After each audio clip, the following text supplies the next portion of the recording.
Welcome, everybody. This is D. Durrell with the Conscious Clientele. I am broadcasting from my office right now. We're going to have a very, very interesting and very, very important discussion today. We're going to deal with the sexual deviancy of the people that I list in the thumbnail. I know the people that I'm talking about are not necessarily in the Umar Johnson sector per se, but these are people, particularly one person, Ramil, who I have interacted with before, have had one-on-one discussions and debates. He has been on my show before on multiple occasions. He's been on my panel. We've had debates, particularly on my D. Durrell, my original D. Durrell channel. And I'm going to speak of the sexual deviancy, the act of evilness that these people have bestowed upon young black females. The manipulation, control, probably psychological, verbal, along with physical and sexual abuse that goes along with being a pimp. And for Brother Polight to recently have been accused of what he's been accused of having relations with the 14-year-old girl in Florida. Both of these men have a history of dealing with underage girls and exploiting them. Ramil, which we all knew, for those that are familiar with that, shout out to Renaissance Man. He's aware of Ramil's past. I don't know anybody that's listening that travels in the black YouTube sectors. They know Ramil, Mr. Pump and Dump. I'm going to give you an example of what Mr. Ramil, pretty much advocates. For those that don't know him, he gained his notoriety for telling black men that they should pump and dump black women, that you're disposable, don't get involved in no relationship with them. All black women are good for is pumping and dumping, and move on. Now, when you're dealing with ignoramuses in the manosphere and guys who ain't never had a woman before or ain't seen a woman or even touched a woman in 10 years, they idolize men who have interaction with black women and misuse them. They analyze this shit. So I'm gonna let you see what Mr. Pump and Dump talking about. I just want y'all to see this.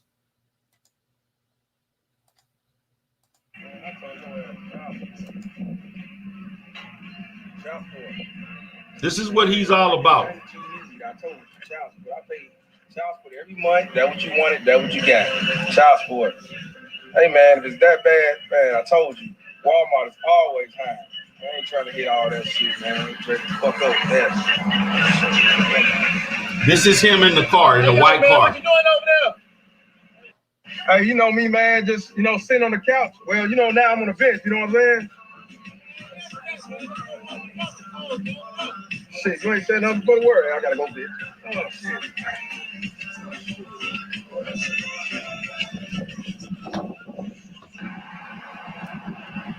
That's him driving in the car. Hey, shit, you know what I do about that. I know that. Damn right. Goddamn. Pumping up in these bitches.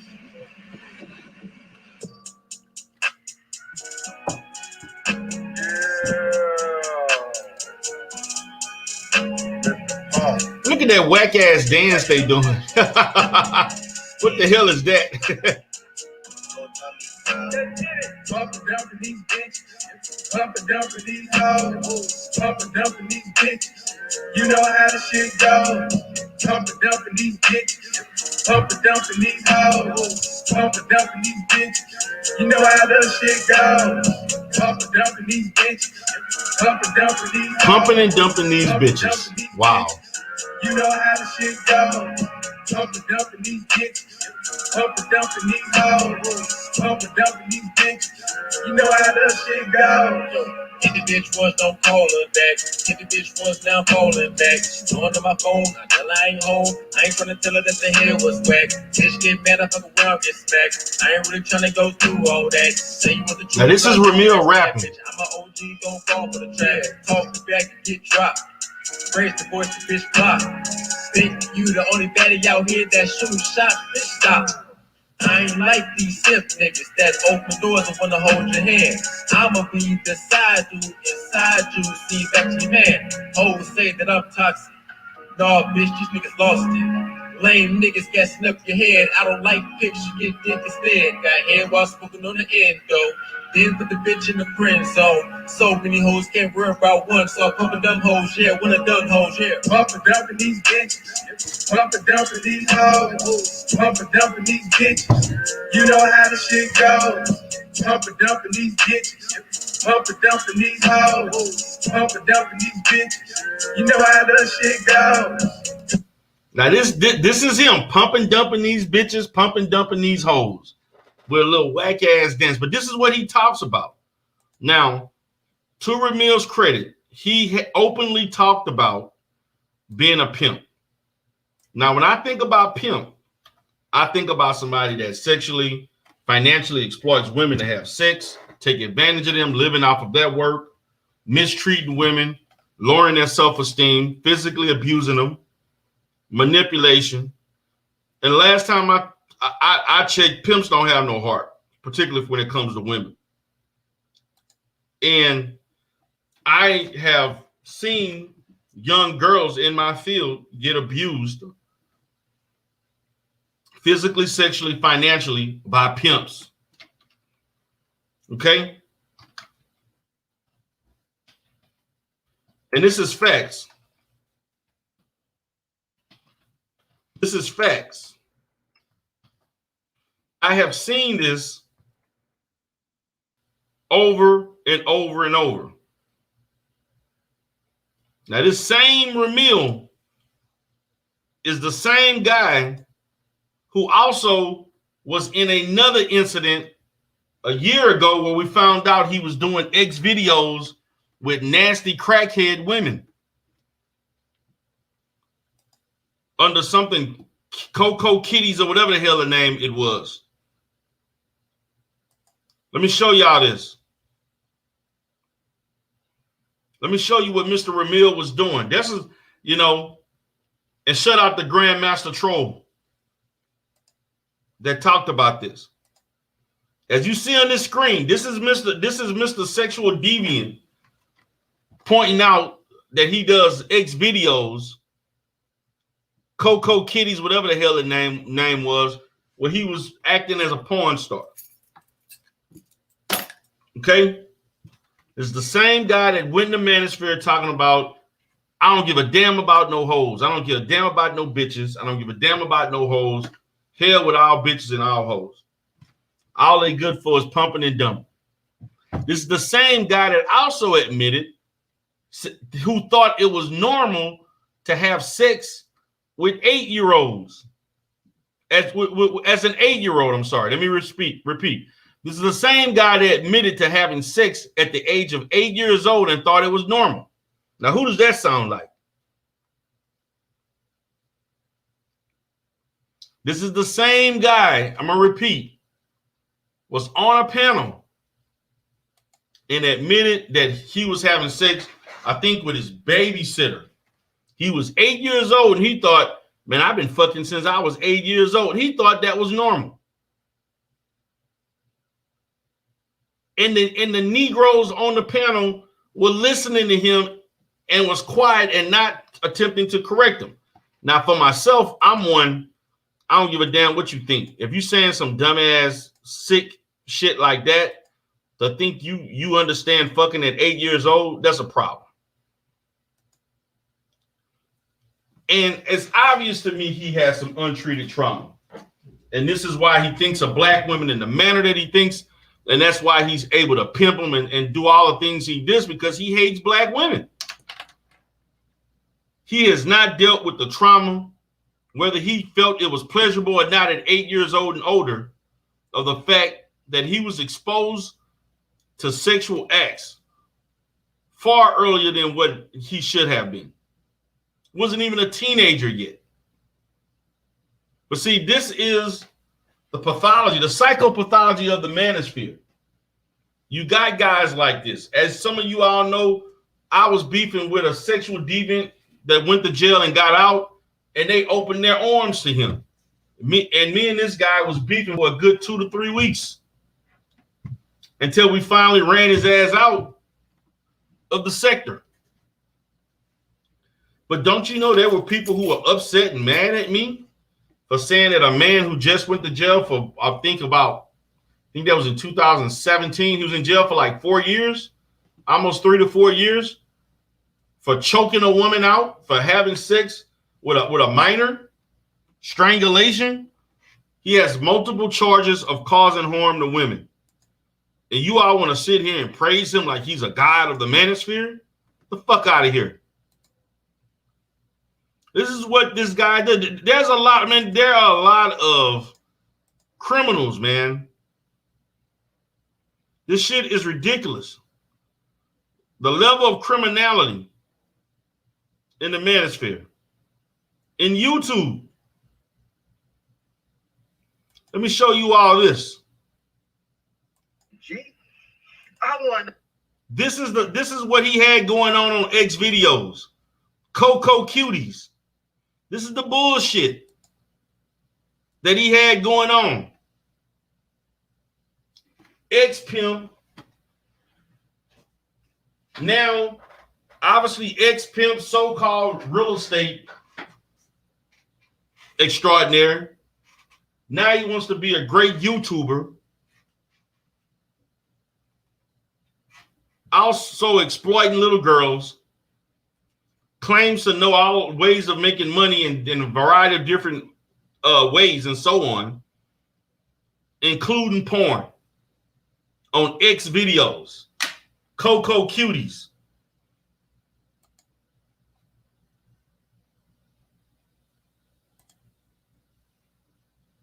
This is the kind of shit I'm talking about. This is the kind of shit that goes on in the manosphere. Renaissance man, you know all about it. What's up, the bad guy, Paul? This Negro, as far as Manosphere 3.0, is considered one of the heavy hitters, the top in his sector. One to carry the torch. Matter of fact, on his platform, he got a great deal of notoriety for having Tommy Sotomayor arguing with all of the main people in the manosphere, and also discussing stuff about Kevin Samuel. He had thousands of people watching his video. And in that video alone, Ramil probably made anywhere between $2,000 to $3,000 plus in super chats. That was his highest rated show. When Tommy Sotomayor was on there and he had all of the goofy ass Negroes in the manosphere outside of O'Shea. And these Negroes was up there giving him $200, $300, $400, $500 super chats that night.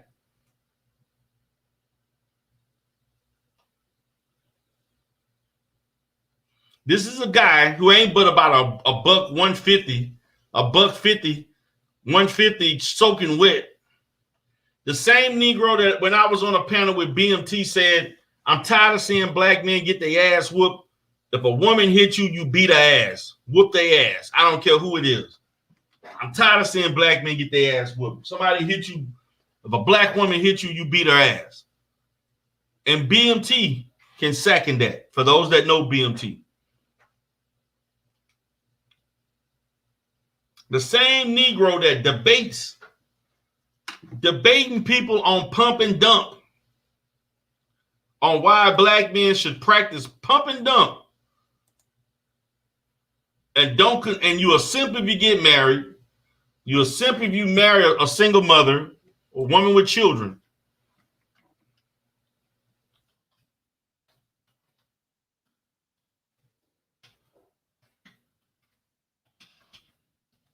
This is what he was. This is what he debates.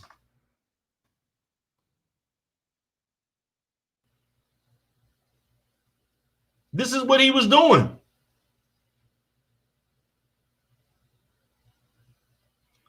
I want you all to look at this. I'm going to show you something else. Give me a second.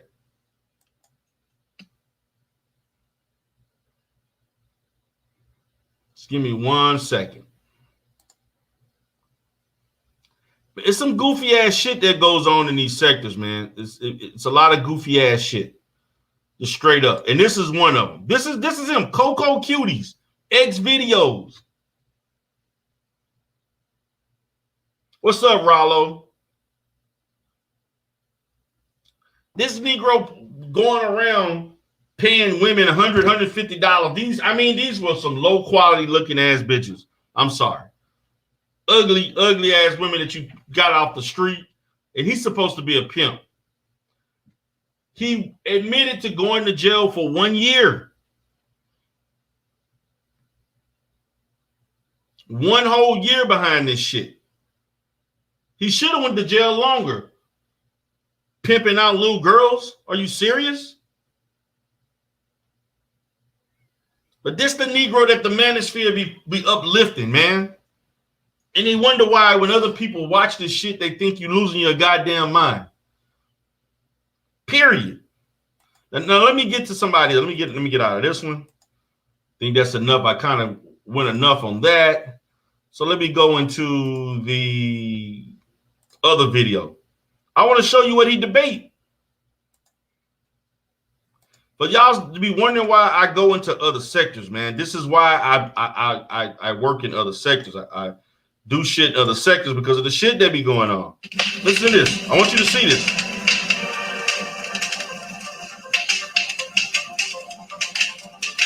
This is why everybody debates in the manosphere, guys.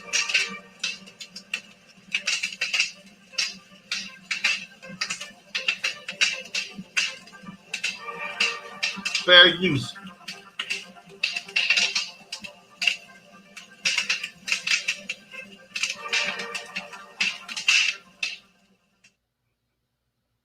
You see on the screen?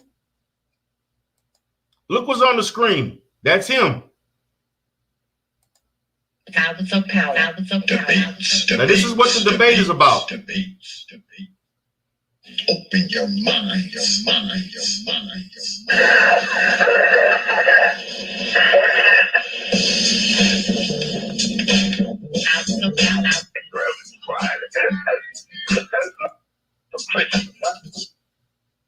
Into this program, Streambot will be watching on this something called the rebuttal round, and each debater has 5 minutes to rebut the other debater.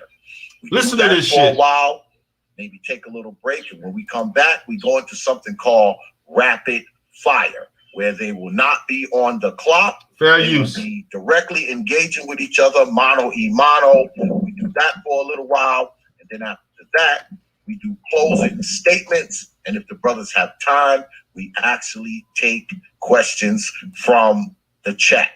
All right. Now, tonight's debate is what benefits us more, family life or pump and dump? Let me repeat that. Did you all just hear that? What benefits us the most? This is the ignorance of the manosphere. Let me go back. What benefits us the most? Pump and dump or family life? Give me 1 second, guys. Face, I always go first, you know, and every debate I always go first, you know, so I just, you know, I want to be courteous this time and let the opposition get this bill first. Well, I thought pump and dump. I thought pump and dump wasn't supposed to be courteous. Yeah, to bitches, yes, to females, yes, but we're not courteous to them. But to my fellow man, I extend my heartfelt, you know, gratitude, and you know, I'm very courteous to you. Okay. Well, I mean, the champ is giving it to me, so I guess I'll go ahead so we don't, you know, go back and forth. Okay, works for me. Timekeeper, can I get 7 minutes on the clock, please, sir?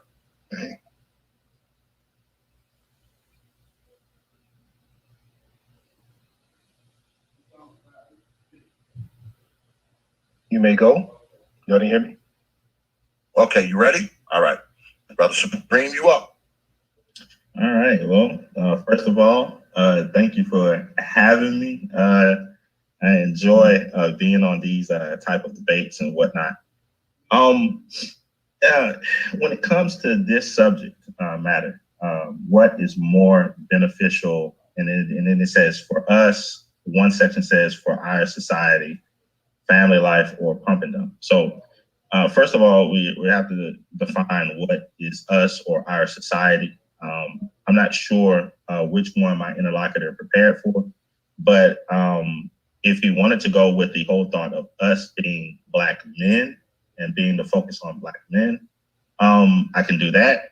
Or if he wanted to do the whole thought of the entire society of Black people, I think my debate points handles that as well. Concerning his idea of the pump and dump lifestyle, one thing that I've noticed about Ramil's points is that it tends to focus in on male accountability and men taking a more business like aspect towards life. I actually agree with that. And I think that men should look at life in a more business-like fashion and take away a lot of the emotional tendencies, particularly when making decisions that could put one in financial turmoil, over a long period of time. In order for individuals to do that, they need to exercise certain qualities.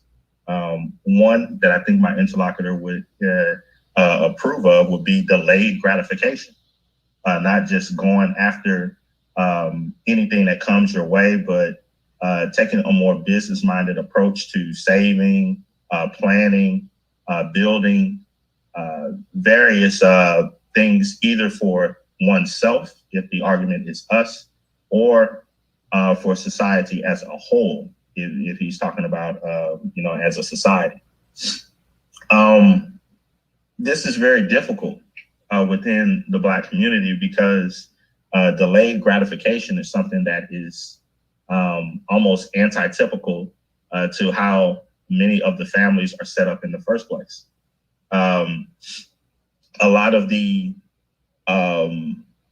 men within Black America right now come from single parent households.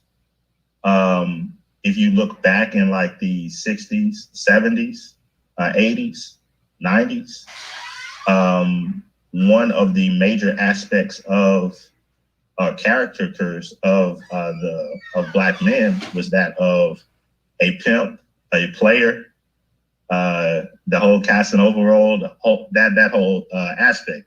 Even back in the 60s, you had the Temptations with the whole Rolling Stone aspect. So that was, in effect, the pump and dump lifestyle in certain ways. Now, I know that my interlocutor defines his strategy a little bit differently from what those men of old did. But when you look at both of those lifestyles, like the player, so forth, they share a lot of commonalities. I'm not going to say that they're exactly the same, but there are a lot of commonalities. On a lot of the channels that a lot of the individuals here that they frequent, one aspect of the millennial, some of the Gen X, and some of the Z-millennials, they note that a lot of the older Gen Xers, a lot of the older boomers mess things up for Black society by living the lifestyle that they did in a very selfish way, a way that they looked out for themselves first. They didn't pass down logical information down through the next generation, nor did they leave them with anything to build upon. They, in a lot of occasions, had. Now, guys, I'm gonna stop right here. Now, I don't know if that's Ramil. I don't know if that's him. That could be a troll or whatever. I don't know if that's him, but obviously he felt the need to come in here. You know, Ramil really don't fuck with me like that, so I don't know if that's him or not. He said, "You said I pimp what? Check out my latest community post, D. Darrell. You see you soon. I guess if you say so. You said you was a pimp. What you mean? What you mean? I said, wait. Let me. I don't know if this is him or not. You the one came out into the sector saying you was pimping. You came out and people addressed you as a pimp, and you was making light of the shit. You the one said that I made all this money pimping. 1 month I made over $100,000 and all this other shit.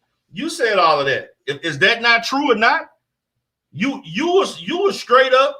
You was straight up being, basically, open about the shit. You was glamorizing the shit. So let's not act silly right now, Ramil. People addressed you and said shit about pimping, including myself. That time when you charged 2 of the women that I knew $50 to get on a panel, and I made a joke about it on my panel in regards to the 2 women that complained about stuff that you were saying, and you charged them $50 to get on the panel. And I said, "What's wrong, Ramil? What happened to your pimping? Is getting weak?" And you were sitting there laughing in the exchange we had. So let's not act like you the one put your business out like that. I got it. I got what you said. I mean, it is what it is, brother. You shouldn't put your business out there in the street. I didn't put your business out in the street. You put your own business out in the street. So let me continue. Put them to where they had to start. Damn, SKC long-winded. While others of their peers within American society were either there's this beating of the chest. Now listen to him. What's more beneficial for the black man in America, particularly family life or pump and dump? Well, this is so easy, and this really shouldn't even be a debate. But you know what? Let's just go ahead and go at it. I mean, because to me, at this point, I thought it was common sense. But let's talk about it. Lawsuit. What lawsuit? Negro, please sit your ass down. No, but you think I'm scared of you in a fucking lawsuit, nigga? That's them other broke Negroes that may be scared. First of all, let me say this. What you gonna sue me for? You gonna say I slanderized you? I slandered shit that you admitted that you've done, that you openly talked about on YouTube? You're the one that openly said this shit. What you gonna sue? You can sue me all you want. You think a lawsuit scare me? Act like I ain't never been sued before? Negro, you can't out litigate me. Sit your ass down with that. You better go talk to them other broke ass Negroes in the manosphere. Please stop. But let me continue. Okay. Marriage or even long-term relationships is the worst thing any upwardly mobile black man can get into in 2020. It is the worst thing ever. Okay. It is the highest. It's a very high risk for failure. And you don't get any benefits out of it. The only people who benefit. Now y'all hear this shit, right? I want y'all to listen to this dumbass shit he's saying. Just listen. Out of black men going into the family life is the bitch and the ungrateful children that are being born and bred in this current generation. Okay, look, man, children are an 18-year investment plus $250,000. All right, that is not a good investment to make right now. When in 30 years, blacks are predicted to be at zero wealth by 2053. So any participation in the family life right now, literally you're breeding the future underclass. Okay, and I think that time, that 18 years and $250,000 should be spent on more things that can increase our power, such as buying land, businesses, shares in major corporations, establishing legal institutions. I mean, we can take a short break from procreation to get our shit together as Black people, since expert economists, which you say you want to go into the data, which we will predict that by 2053, Blacks are going to have. What the hell is this nigga saying? What is he saying? And this is the level of debate that be in the manosphere. And these niggas be voting him just how fucking, and these niggas be voting for him saying, acting as if he's some type of fucking scholar. Have no money anyway. All right. And to prove that most of our energy needs to be put on building resources is that the CDC says Black dads are involved in their children's life more than any other race of people. So why are Black people still growing up fucked up? Well, I'll tell you why. It's because no matter how good of a father you are, because of the internet and social media and the ease of access to the internet, the culture is raising the children. And that's why you have these children who came from celebrities or even brilliant Black people growing up to be fuck ups because they were raised by the culture instead of listening to the parents. Okay. Black men, one of the reasons why we cannot build wealth or attain power is because a lot of our resources are tied up. Wait a minute. First of all, let me talk about that. So you're trying to say the culture raises the children, not the parents. If the culture is raising the children and not the parents, that's a problem with the parents, not the culture. And then there are other groups of people who are also raised under the same conditions who create a different outcome. So that stance doesn't make any sense, and it's illogical, as if Black people are operating under a certain different set of circumstances when it comes to American culture. Because the last time I checked, there's a lot of people that are non-Black that culturally appropriate Black culture all the fucking time. So that opening statement makes no sense. But again, this is the manosphere, this is Teapot. The level of unintellectualism in the chat and so forth, they allow people to get away with this dumb shit. But let me continue. In this non-productive family life, which is not producing productive citizens anyway. See, what Black people really don't want to talk about is the fact that we need a form of population control. Okay, something that every other successful race has participated at some point in time in their existence, but we're scared to talk about that because of our morality and religious views and wanting to be righteousness. Well, that's not going to cut it if we're going to actually be successful. Some form of population control is going to be needed at some point or another. All right, and the focus is going to have to be on resources. Another thing. When you go into this family life as a Black man, you are risking everything. The studies have already came out, and I will pull them up later in the debate, that women get bored. He said, you're a Black man. You get married, you're risking everything. The same Negro that was pimping young women, and now we're finding out a underage girl. Nigga, did you think you risked it all? Wasn't that risky? You lost your freedom for 1 year? Wasn't that risky, Ramil? Come on, brother. Quicker with their partners in many studies. I mean, they're more likely to walk out on you after being with you for 1 year because they want new dick. We've seen this play out in the public as far as Nicole Ari Parker, which just came out, Aisha Curry, and you see this, and this is another dumbass thing that the manosphere, they always want to use.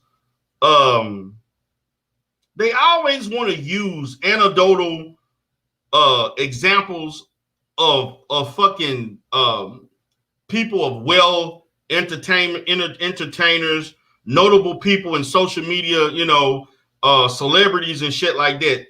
They always want to use them as the example as if everybody's living through their experience instead of focusing on the everyday occurrences of what Black women and Black men actually experience. They'll take a Megan Thee Stallion or a Cardi B, and then they use that as an example to basically describe what the majority of Black women, which the majority of Black women ain't a Megan Thee Stallion. They're not a Cardi B. They who they are. The typical Black woman is not making Megan Thee Stallion money. They not in Megan Thee Stallion shape. They not rapping like Megan Thee Stallion. Stop it. They don't have access to things that Megan Thee Stallion and Cardi B has. Men don't treat them the way they treat other women. because of their status. But this is what the manosphere does. The females just demanding attention despite of their husbands providing everything for them. Why would you want to put yourself in that situation? Okay. Another thing as well, man, their studies have came out recently that from the American Association of Sociology, which says people without children are more happy. Okay, you have more freedom to do what you want. You can practice self-actualization, take your money and invest it into things that you want to do without anybody. Now, see, let me talk about that. The Journal of Sociology did state, although it is stated that mainly the significant difference is mainly for people who are younger, who are single, that may be happy. But see, what he didn't want to talk about was the fact that the sample size is limited, and also the fact that in that study, it doesn't talk about the development as an adult, as you get older, middle age, and so on. A lot of these people who were happy being single, childless, when they get in their late 30s and 40s, now they're wanting to have a child. But see, he didn't want to discuss that. He just wanted to point out statistics that basically go in line with what his narrative is. And so what he's trying to illustrate to people falsely is that people are better single by themselves and they're not better together. The black community shouldn't form families. And it's the same Negro that would get up there talking about black women choose bad, but you want to talk about pumping and dumping. You see, this is the hypocrisy, and this is examples of when people say dumb, stupid shit that's paradoxical to their talking points. And this represents manosphere. But let me continue. On your back, telling you how to spend your money. Okay, you can go up Maslow's hierarchy of needs because you don't have anybody else stopping your progress. If you do get into a relationship or get into marriage and you become upwardly mobile, you know that the female wants attention. She might sabotage what you got going on because man, look, the female may sabotage what you going. Look how dumb and stupid this dude is. Young. I don't know how young. I think Ramil may be late 20s, early 30s. This is the dumb young shit that you hear. Why would a female sabotage her husband earning more money and uplifting and becoming more mobile for the family? What wife you know openly sabotages her husband in his profession? That makes no sense. She's basically simultaneously hurting herself financially. You see that this is the dumb shit. This shit is, oh man, this is idiotic. But let me continue. Now you will be the number one person in that duo. And we know that the females don't like to share attention. All right, so going down this path of family life as an upwardly mobile black man, just for 18 years and $250,000, just for thank you, daddy. Thank you so much. If you get that. Thank you, daddy. Thank you. This is a man that don't have children. What the? See, this is the dumb shit that you hear in the manosphere. Manosphere 3.0. This is the dumb shit you hear. But let me continue. That shit is that the investment, the ROI on that is horrible. Okay, in 2020, the reason why marriage and family life is not working is because it's outdated. All right, it's outdated. So what you want us to do? Pump and dump. You want Negroes to pump and dump, create children they don't take care of. That goes on in our community. You want families to be split up. You don't want unity. You don't want collectivism among our community. But you want to talk about building wealth and living happier. Are you fucking kidding me? There are many reasons to the dynamics of any relationship that causes divorce. Okay? It's not relegated to the fact that marriage is outdated. So you're telling me marriage took thousands and hundreds of thousands of years to be outdated? Something that's been going on since the beginning of time, but all of a sudden now in the 21st century, it's outdated? Man, this shit is sometimes not even worth acknowledging, but I have to. It's an old concept. It's not needed because people don't need marriage and family life to survive in modern. How the fuck people don't need marriage and family life to survive, but you want a better community? Every civilization or every first world country has strong families. Even the third world, second world countries, they function with strong families. This shit makes no sense, man. This is some asinine shit that he's saying, but I'm just letting him go. Times, all right, it's a co-parenting agreement that's usually going down more, but living in the same house as a female when you guys have different life goals, that sets you up for failure. All right, see, women have adjusted to technology in this new market. They have a man for food, for dating. They have a man for fixing things. They have a man for fucking. They have because of the internet giving them access to so many people. They're using technology to make the best out of their lives, but men don't want to do the same because black men, something that we have a problem doing is adjusting to the new world, adjusting to the new way of doing things. You're trying to practice old traditional habits in a new world. And that's why we keep getting messed up in these courts. That's why we keep getting messed up, getting played, because we are not adjusting to the new way of mating. All right, everything changes.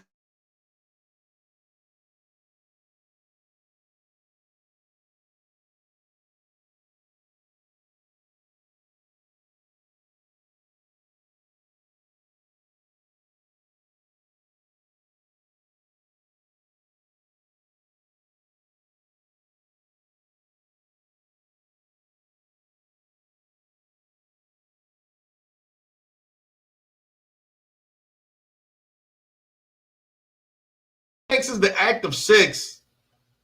Human beings have been married or practiced sexuality outside of marriage since the beginning of time. Oh man, this shit is crazy, man. Let me continue. Black men want to be stuck in the past. All right, the pump and dump lifestyle puts you in at the forefront of life. It brings new people in your life more often. Just like you should be bringing in new money, new experiences. Females are part of that package as well. And when you want to settle down, you want to build a family, we live in a new world. Go the route of surrogacy, where you have your own full legal control of the children you bring into this world without having. Fool, see this dumb shit? This Negro is proposing. Let me put the camera on myself for this dumb ass shit. Let me put the camera. This Negro here is sitting here proposing that black men should not marry or be in long-term relationships with black women or any woman, but go pay money to get a surrogacy so that you can have the exclusive rights to a child like it's a fucking stock or a fucking product, a fucking human, a whole human being. Okay? You have exclusive rights. He's saying things as if black men don't have rights to their children. You already have rights to your children. You Negroes, the problem with the Negroes that cry in the manosphere is that your broke asses don't have the money to go fight the court system. That's why you got the outcomes that you got, because you can't afford to get lawyers. You can't afford, you don't know the law, you can't afford to get lawyers, and you're not persistent in taking care of your children. Then you want to come around and say, who the fuck want to go and get a surrogacy, and this child want to know who their mother is, and you can't give them an answer. You're going to fall in line with the same bullshit that when women do this, get children through and get basically inseminations and so forth. Then you're saying they're practicing feminism. You see the difference? When women do that, they're practicing feminism.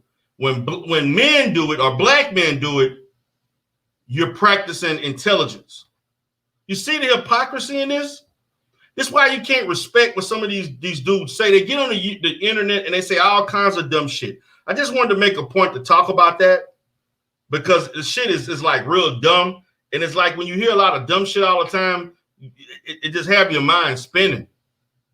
But this nigga get on from panel to panel talking about pumping and dumping. That's the new wave. This is the shit I have to hear sometimes for those that's in the Umar sector. This is the kind of shit I hear. But let me continue. and then we're gonna wrap it up. You got like a minute left. Having to go 50-50 with a hoe, like Dre said. So if you want to have a family, if you want to have children. This is a grown man quoting Drake. Don't go 50-50 with no hoe. Wow. The level of maturity. Like Drake say, like Dre a fucking man of thought. A fucking rapper. Who himself pumped and dumped a bunch of black women and forced them to get abortions. But then he impregnated a white woman, and the white woman has a child. Make that make sense. The traditional family route is not the way to go. Pump and dump puts you in the best situation. It keeps your options open, keeps you financially free, and the statistics back it up. So I can't wait till we get into the numbers, because married men, they get less sex. I mean, everything about being married is fucking trash. All right, and, wow. You guys keep pushing this joint in 2020, putting your assets on the line. It's time, fam. It's time. Yeah, there we go. I'm going to stop there. You all heard it. You heard it. Okay? You all heard that dumb shit he was saying. The link is there, guys. You can get the link for anybody that wants to come up. Guys, I'm going to play some music for a second. I need to take a short little break. Just give me 1 second. But I'm going to let everybody come up that want to come up. Give me 1 second, guys.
All right, guys, I'm back. So I'm putting everybody in here. What's up, fellas? How y'all doing? What's up, Chaos? What's up, Rollo? What's up, Romy? What's up, fellas? What's going on? What's good? Can you hear me good? Yeah, what's up, brother? What's on your mind? So that was our night show last night. That was last night. No, that's an old debate, man, from last year. Okay, so what Ramil is talking about? He wants to be pump and dump forever and pump and fuck these hoes from ages 14 up. That's the thinking. I don't know what the fuck. This video was from April 15, 2020. Okay. Well, Ramil is the king of pump and dump, so he don't care what age or whatever. As long as he's not getting caught, he's good, man, I think. Well, obviously, like I said, I could be wrong. Going on right now. But I could be wrong. But when you preach a certain lifestyle, this could be the repercussions of preaching this type of lifestyle. Let's be honest. I'm not gonna talk about Brother Polight on here. The reason why, because I gotta see more what's gonna happen in the months down the line with this. Because he's on Facebook right now. As far as Polight, go ahead. He's on Facebook right now, and he's probably going to discuss it on his little page on Facebook. Because it looked like if he was in jail, obviously he'd come out by bail. Now, I'm not sure if he's going to go to court and all that stuff, which, if he is, possibly, but I got to see what outcomes after this. because to engage in that type of behavior, there is serious repercussions. But if you're on the street the next day, something's not right here. So I gotta sit back and see how this is gonna turn out. So I'm not gonna really discuss that. I know people talk about it because it's trendy, but until I see some more tangibles, I leave this shit alone. To be fair and honest. Because let's be honest, More tangibles about what? Let's be honest. If you found that you have committed rape, then automatically you're gonna be sitting in the jail. And if you have money to bail out, which he has money, you gotta go in front of a court order, and they're gonna decide your fate. Okay, that's how I see it. And so, what that's supposed to mean? Like, that's the normal process that anybody would go through. Yeah, that's what normal process. So, hey, Chaos, have you ever been to jail? Have I been in jail? Yeah. No. Well, you don't know the process then. So move on to the next conversation. Well, I'm only mentioning because people are talking about this, and this guy is out in the motherfucking street again. Well, and I was always questioning. Relax. Chill, bro. I'm not sure what's going on here, but I don't deal with the gossip. I need to see some paperwork and all this stuff. I did with me, so I'm not gonna sit there be talking and shit. Nobody said. Well, wait, Chaos. Nobody said he was convicted yet. Well, we can say he's been charged. All right, he's been charged. Good. That means he's going to do a judge and a jury. Okay, so he's going to do a judge and a jury, correct? Right, but to say he's been charged is not false. That's factual. So I could look this up right now if I Google it. So that in his mug and all stuff, charge. Yeah, he's charged. So I could go on the internet and pull this up. Right? You pull up his real name and I forgot the county it is. It's going to show that he was charged. I hear feedback. Who has feedback, please? Hold on, Peso. All right, go ahead, D-Rail. Go ahead, Rollo. What's up, brother?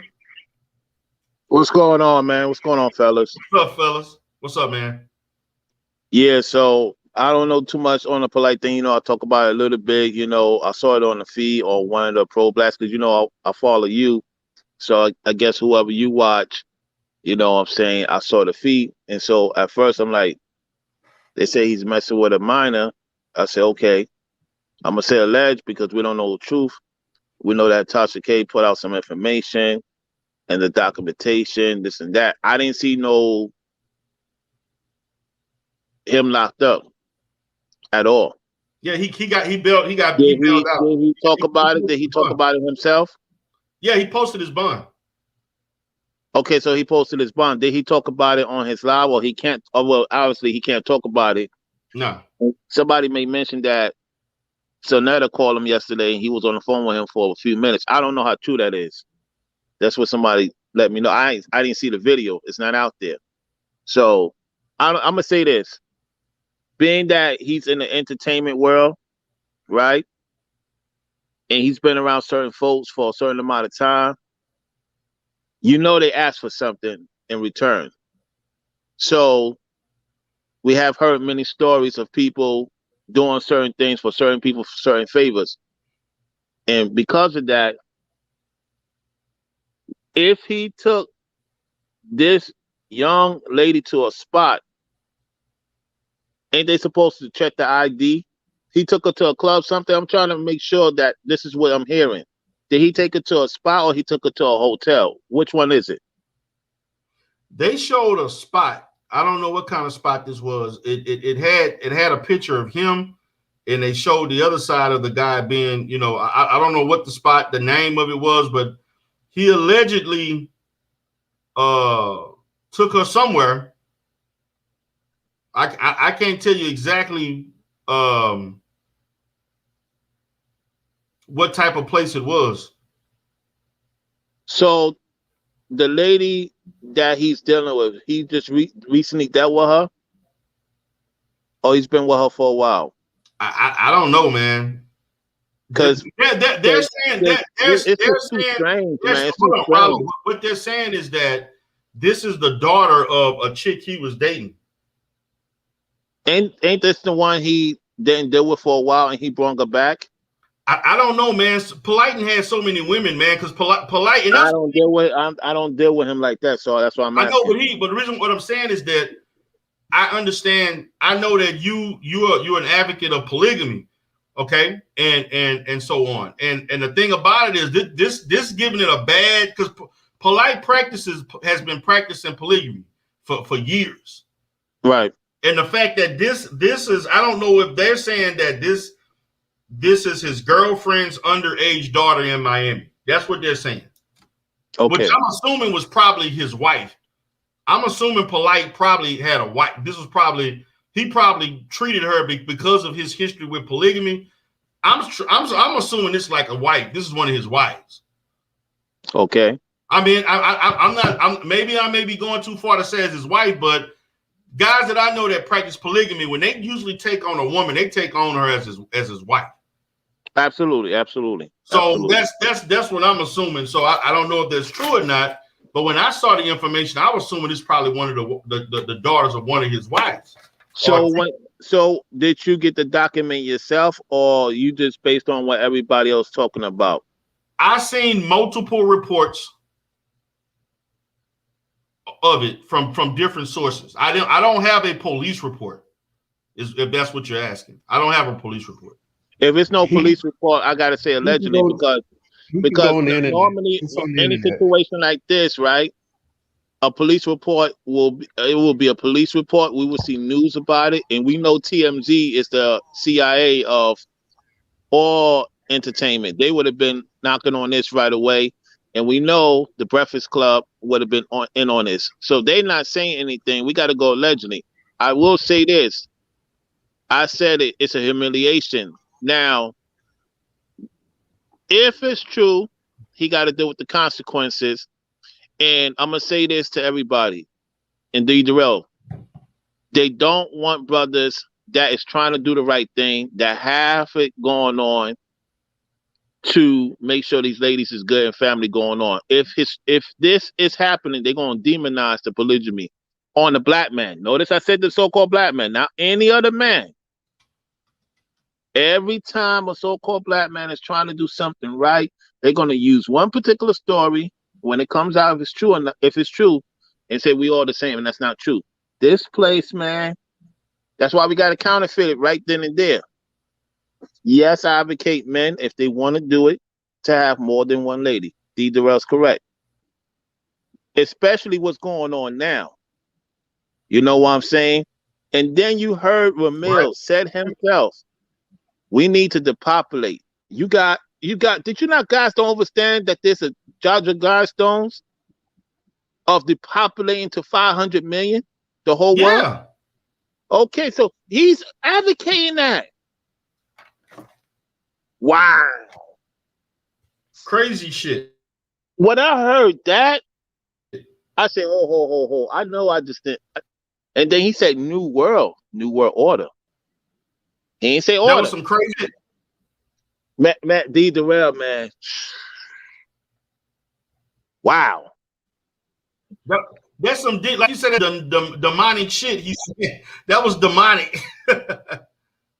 Wow, man. I mean, demonic, like, man, to talk about, you know what I'm saying? I'm just being honest. And I don't have, and one thing you said, I don't have children, right? I don't have children.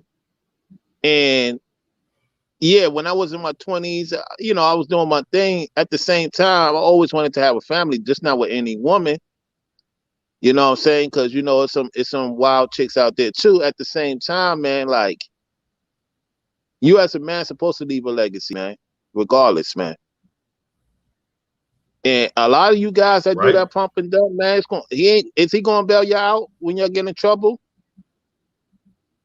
You're messing around, lying to these women and getting something out of them, and they find out you lying. They have every right to get you locked up. What you need to lie for? This is, man.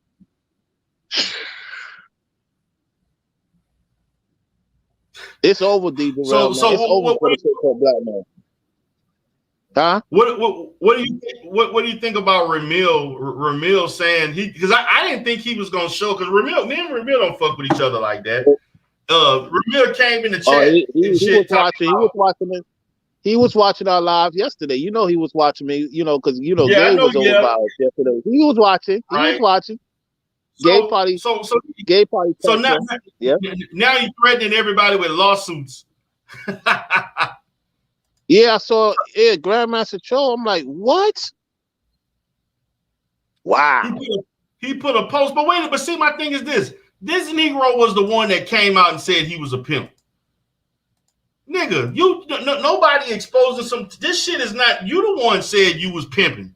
You the one bragged about how much money you made pimping. Nigga, you the one talked about I made $100,000 in 1 month and I was doing it like this. And you the one was arguing with Simple to P on O'Shea platform over a year ago when Simple to P was saying you wasn't a real pimp. Nigga, you was arguing about the shit with Simple to P. Wow. Nigga, don't think I ain't forget. We can go back to the archives on O'Shea, the O'Shea Duke Jackson channel, and you can see all of that shit. This shit is facts. I don't forget nothing. That nigga was up there arguing with Sinful to P. Sinful to P was throwing out different tracks and shit. I'm this, I did this, and Sinful to P was saying you ain't no real pimp, you just a nigga that got girls to have sex with other women. You don't do this and that. And nigga was hard down arguing about how much of a pimp he was with Sinful to P.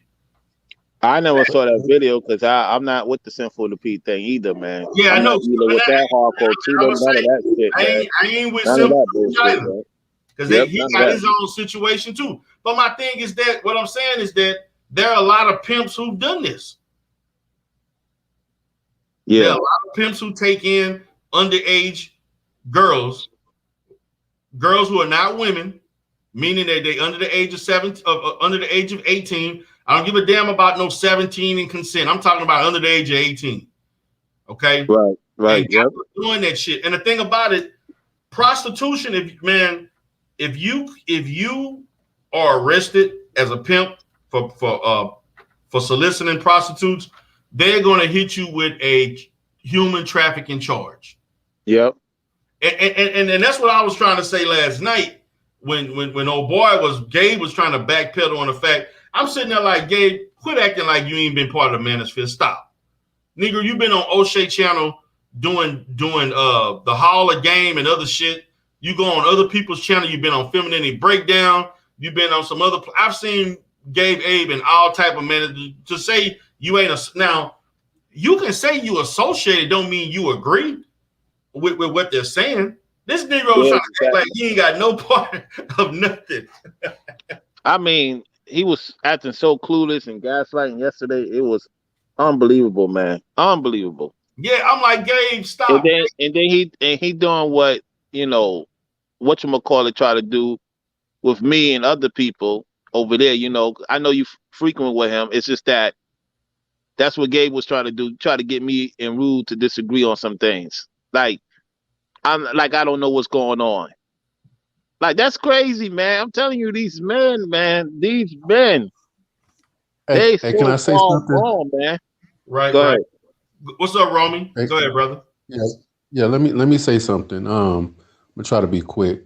But number one, you got the floor.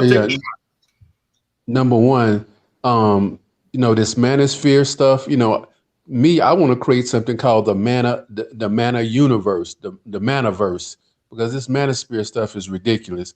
Because first thing, if they want to legitimize this space, they need to get all the garbage out of it. They need to get all the garbage out of it, and probably 80% of it is garbage.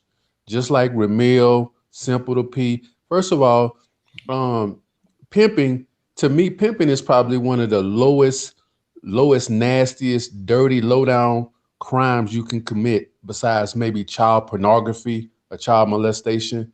I mean, because you're really harming a society in so many ways. And at the same time, you're putting other human beings in jeopardy of their lives being taken.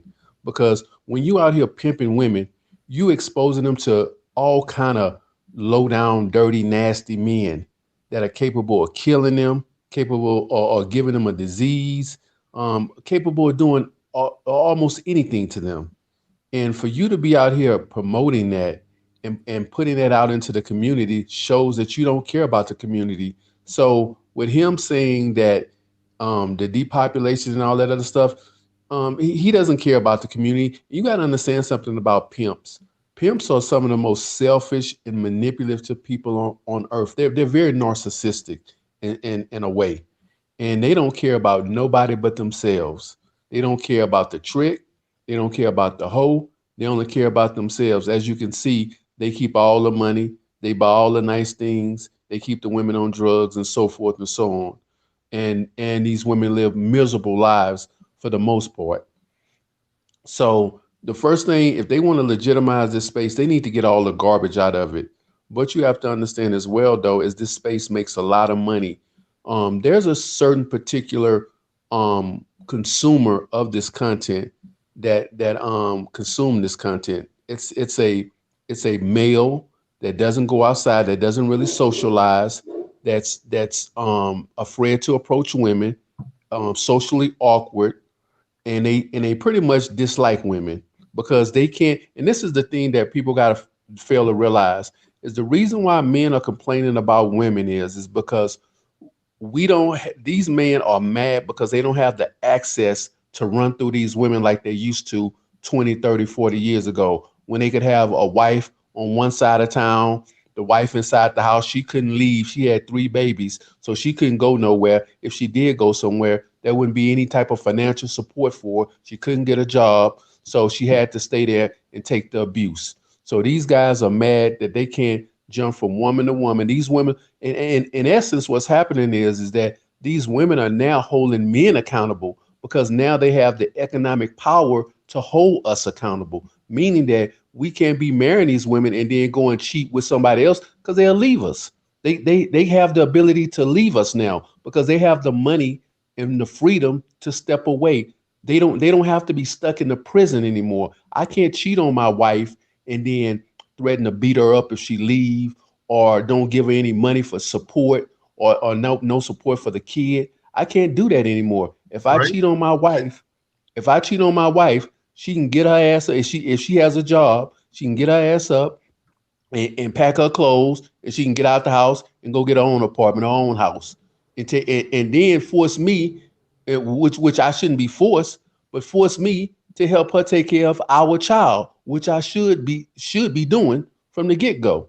So these guys are mad because now these women have the option or the power to hold us accountable.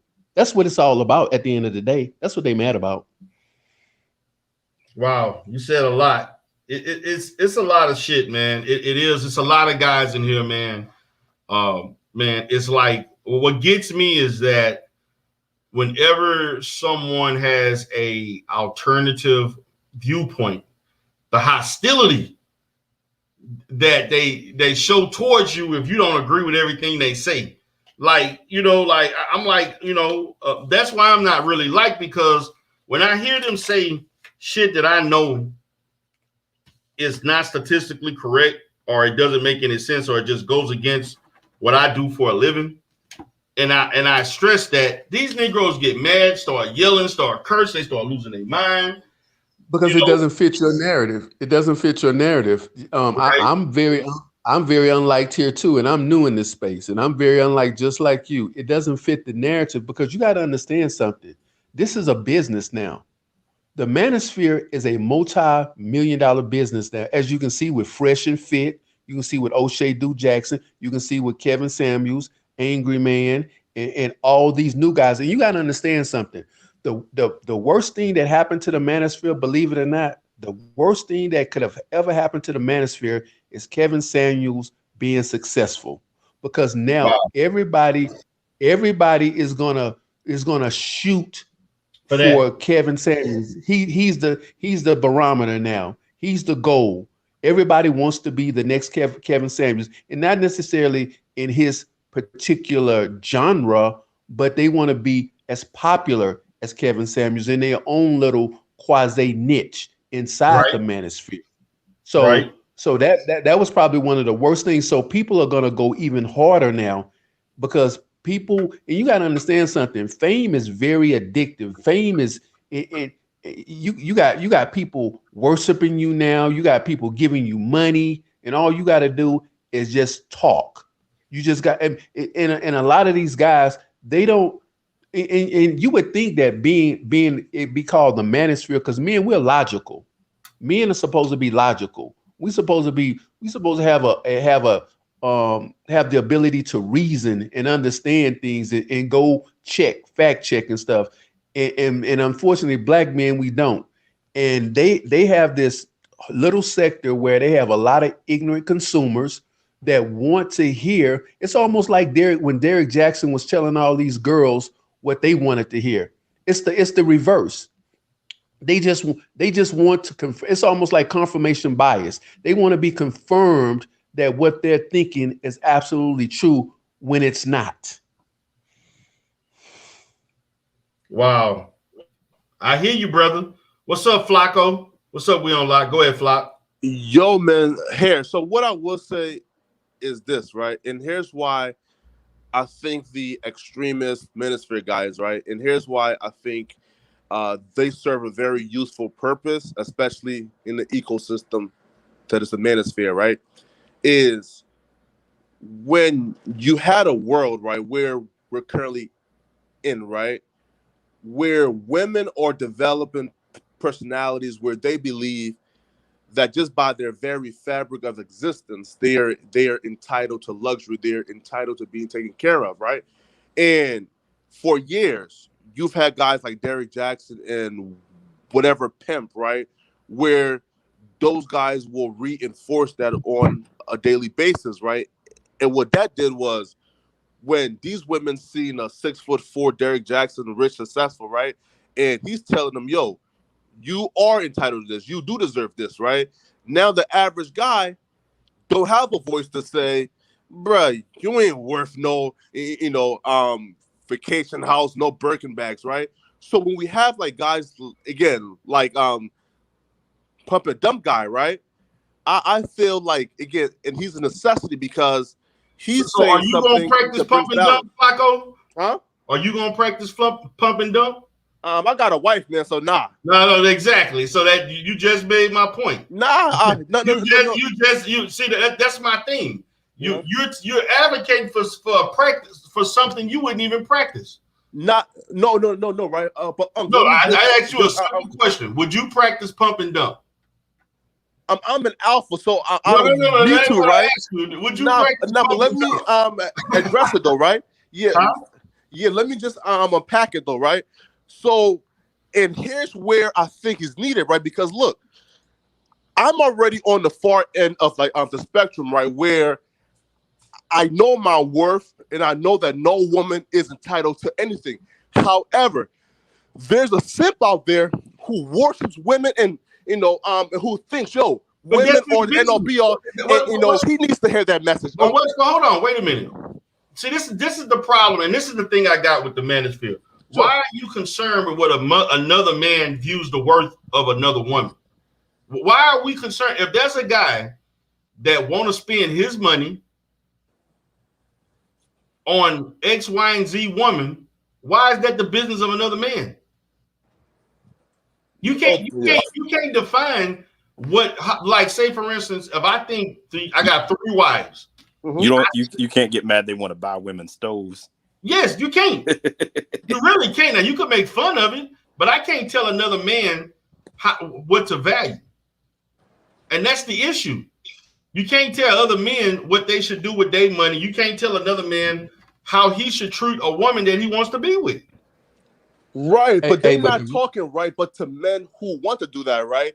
And they're speaking but to men, right, who are saying, yo, listen, man, I don't want to do this, but yo, I feel hopeless. You feel me? Like I feel right, like I don't have any other way but to grab a woman. And now these men tell him, yo, you don't have to be like a stepping stool, right? Come over here, let me teach you on how to get women. But these are men that don't have women, Flock. That's the problem. But you're in a space where 90% of these dudes don't go on steady dates. Romy knows. I mean, Renaissance man. Let's be honest. How many of these guys are married, got children? If they got children, they on child support and they mad. So methods work, and then you got the other ones who ain't had a date in 10 years. You know. Hey, but you know what, Darrell, though? Here's the interesting part. And your guy right here is proving it by coming onto your panel. You have a sector. I don't know what the percentage is. We're gonna say it's 15, 20%. It could be a little bit more, it could be a little bit less. You got a lot of guys in this sector that are actually married, and they're coming on here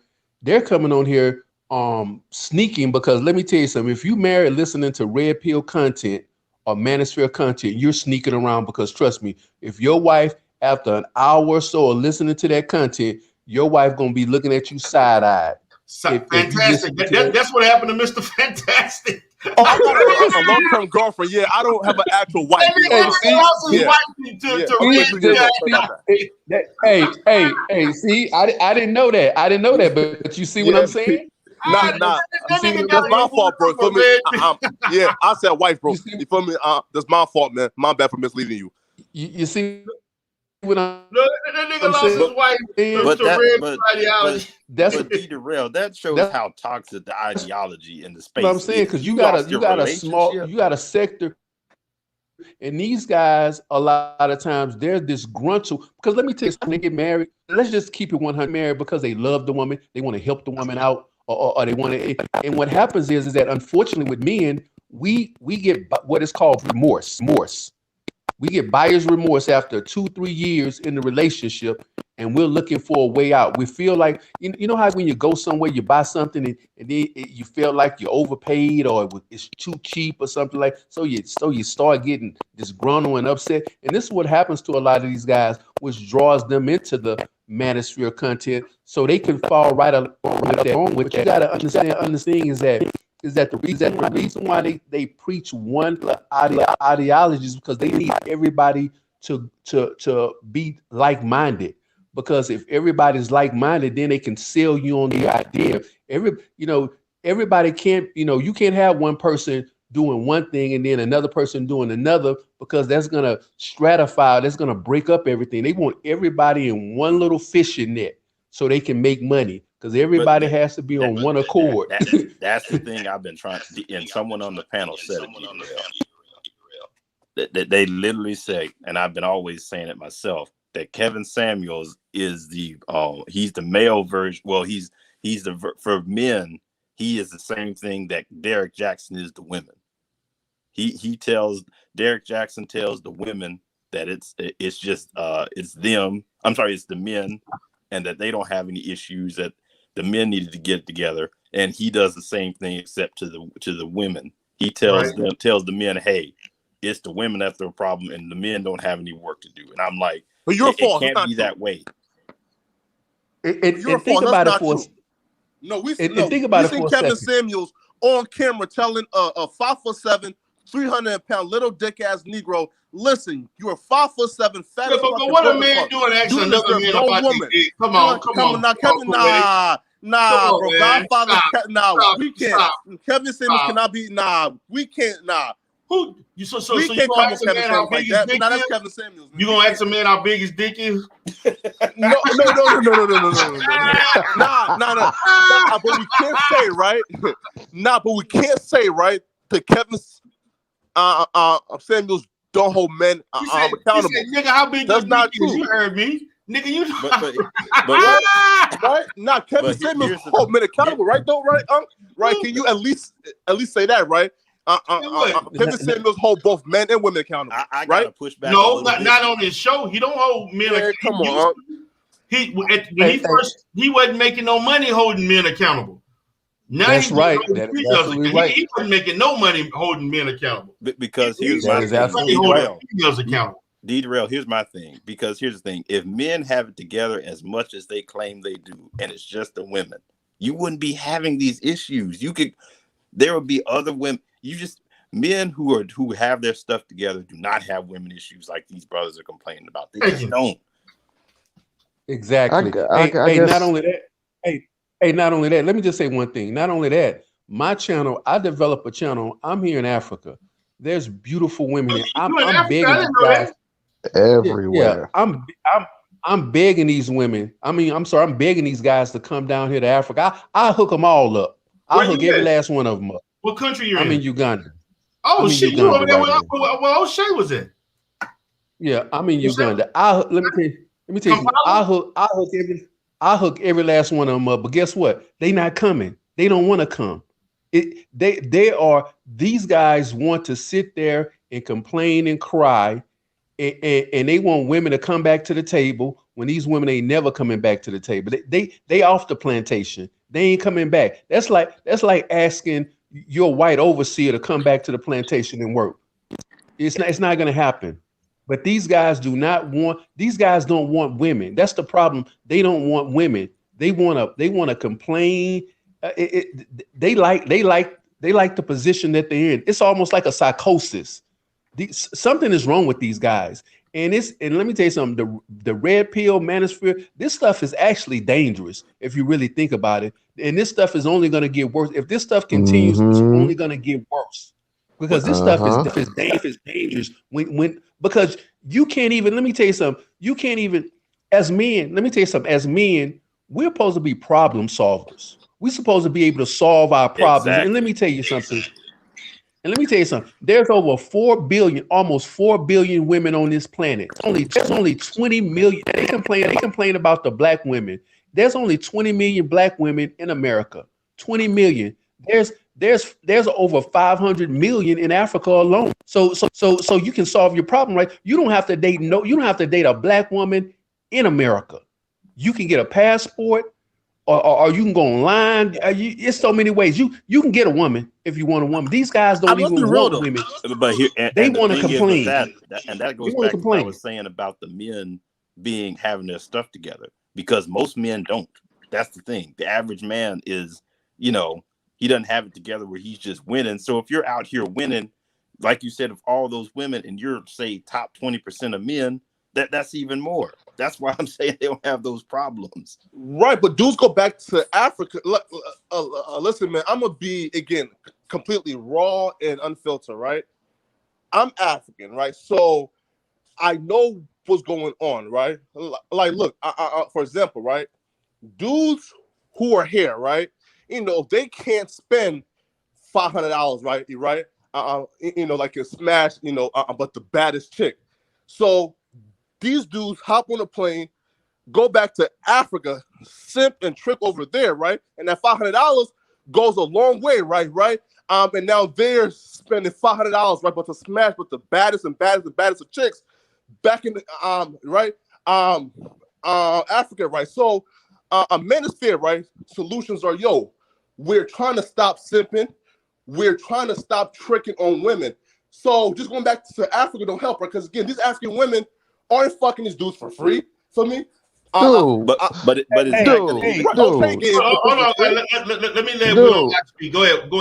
Dude, I just have one question. What is simping? My God, you was just overvaluing women, bro. Correct me if I'm wrong. Weren't you calling me a simp last week? Weren't you the one that called me a simp last week? I could have sworn you was up on D Darrell's live and just letting it all hang out and said this nigga's simping. Like, what kind of simping though? Right, big bro? Come on, man. You was simping a little bit, man. How? Hey, for giving advice? This is a married man talking about simping. Man, come on. You a married man talking about simping. No. I mean, that's what he said. That don't even translate. That don't even translate. How are you talking about? Not a long-term girlfriend, yeah. That's it, yeah. Yeah, but that's what he said. He said that I was simping. I don't get that. Just because I was giving advice. Wait. Pause. Godfather D, be honest. After hearing that conversation, wasn't he simping a little bit? Come on, man. I wouldn't even with Janet. Yeah, come on, Godfather. Come on, man. Look, man. I'm gonna say this, man. I'm gonna say this. I'm gonna say that I ain't gonna say he's simping. I'm gonna just say he could have went about doing things differently. I ain't gonna go that far. Unless I'm gonna do. Flacco, I'm gonna say this. Unless he sent some money, I can't say he's simping unless he spent some money. That's just me. I did, and I'm gonna tell all 4 of y'all. I did not spend not one goddamn dime. I did not send not one fucking cash app, not one. But I've gotten cash apps. But D Darrell, I thought you just said, why does it matter what a man wants to spend his money on? It doesn't, not to me. But he asked, did I think it was simping? Whether somebody's simping or not, it don't really matter to me. Right, but here's my question, right? I am not Solomon. Wait. We don't lock it, right? We don't think you're simping, right, bro? But let me just ask them. If you want to trick off your money, I can't tell you not to spend your money. Nah, wait though. But Unc, how do you, right? Again, consciously in good faith, allow guys like O'Shea, right? But to go back to Africa, right? Right. Spend their money fucking African women, right? Again. Yeah, but hold on. Paying the fuck. Come back and tell you guys they're alpha males and they get bitches. Hold on. But let me. I'm glad you asked that question. Now, yes, O'Shea do what he do, right? And I can't tell him he made jokes about it. But at the same time, O'Shea employing and creating jobs for Africans. Can other Negroes say that? But you can't say. No, hold on, wait a minute. You get bitches and you an alpha male when you pay for pussy. O'Shea building in Africa, man. O'Shea got his own studio. He got some other little offline online businesses and different things that he's doing. He creating jobs in Uganda. So okay. So that's a great businessman. Okay. Yeah, right? So he's doing beaches. But D Darrell does. It's funny he'll claim to be pro-black. Paying for sex. Actually, paying for sex is alpha. Paying for sex. Actually, paying for sex is alpha. Because you know why it's alpha? Because you have the ability, you have the ability to pick and choose who you want to have sex with. Interesting. Or I think you can just say, hey, time is your most valuable resource, and if I don't want to waste my time and I just want to cut a check, so be it. Exactly. But I want y'all to understand, high value men buy a lot of pussy.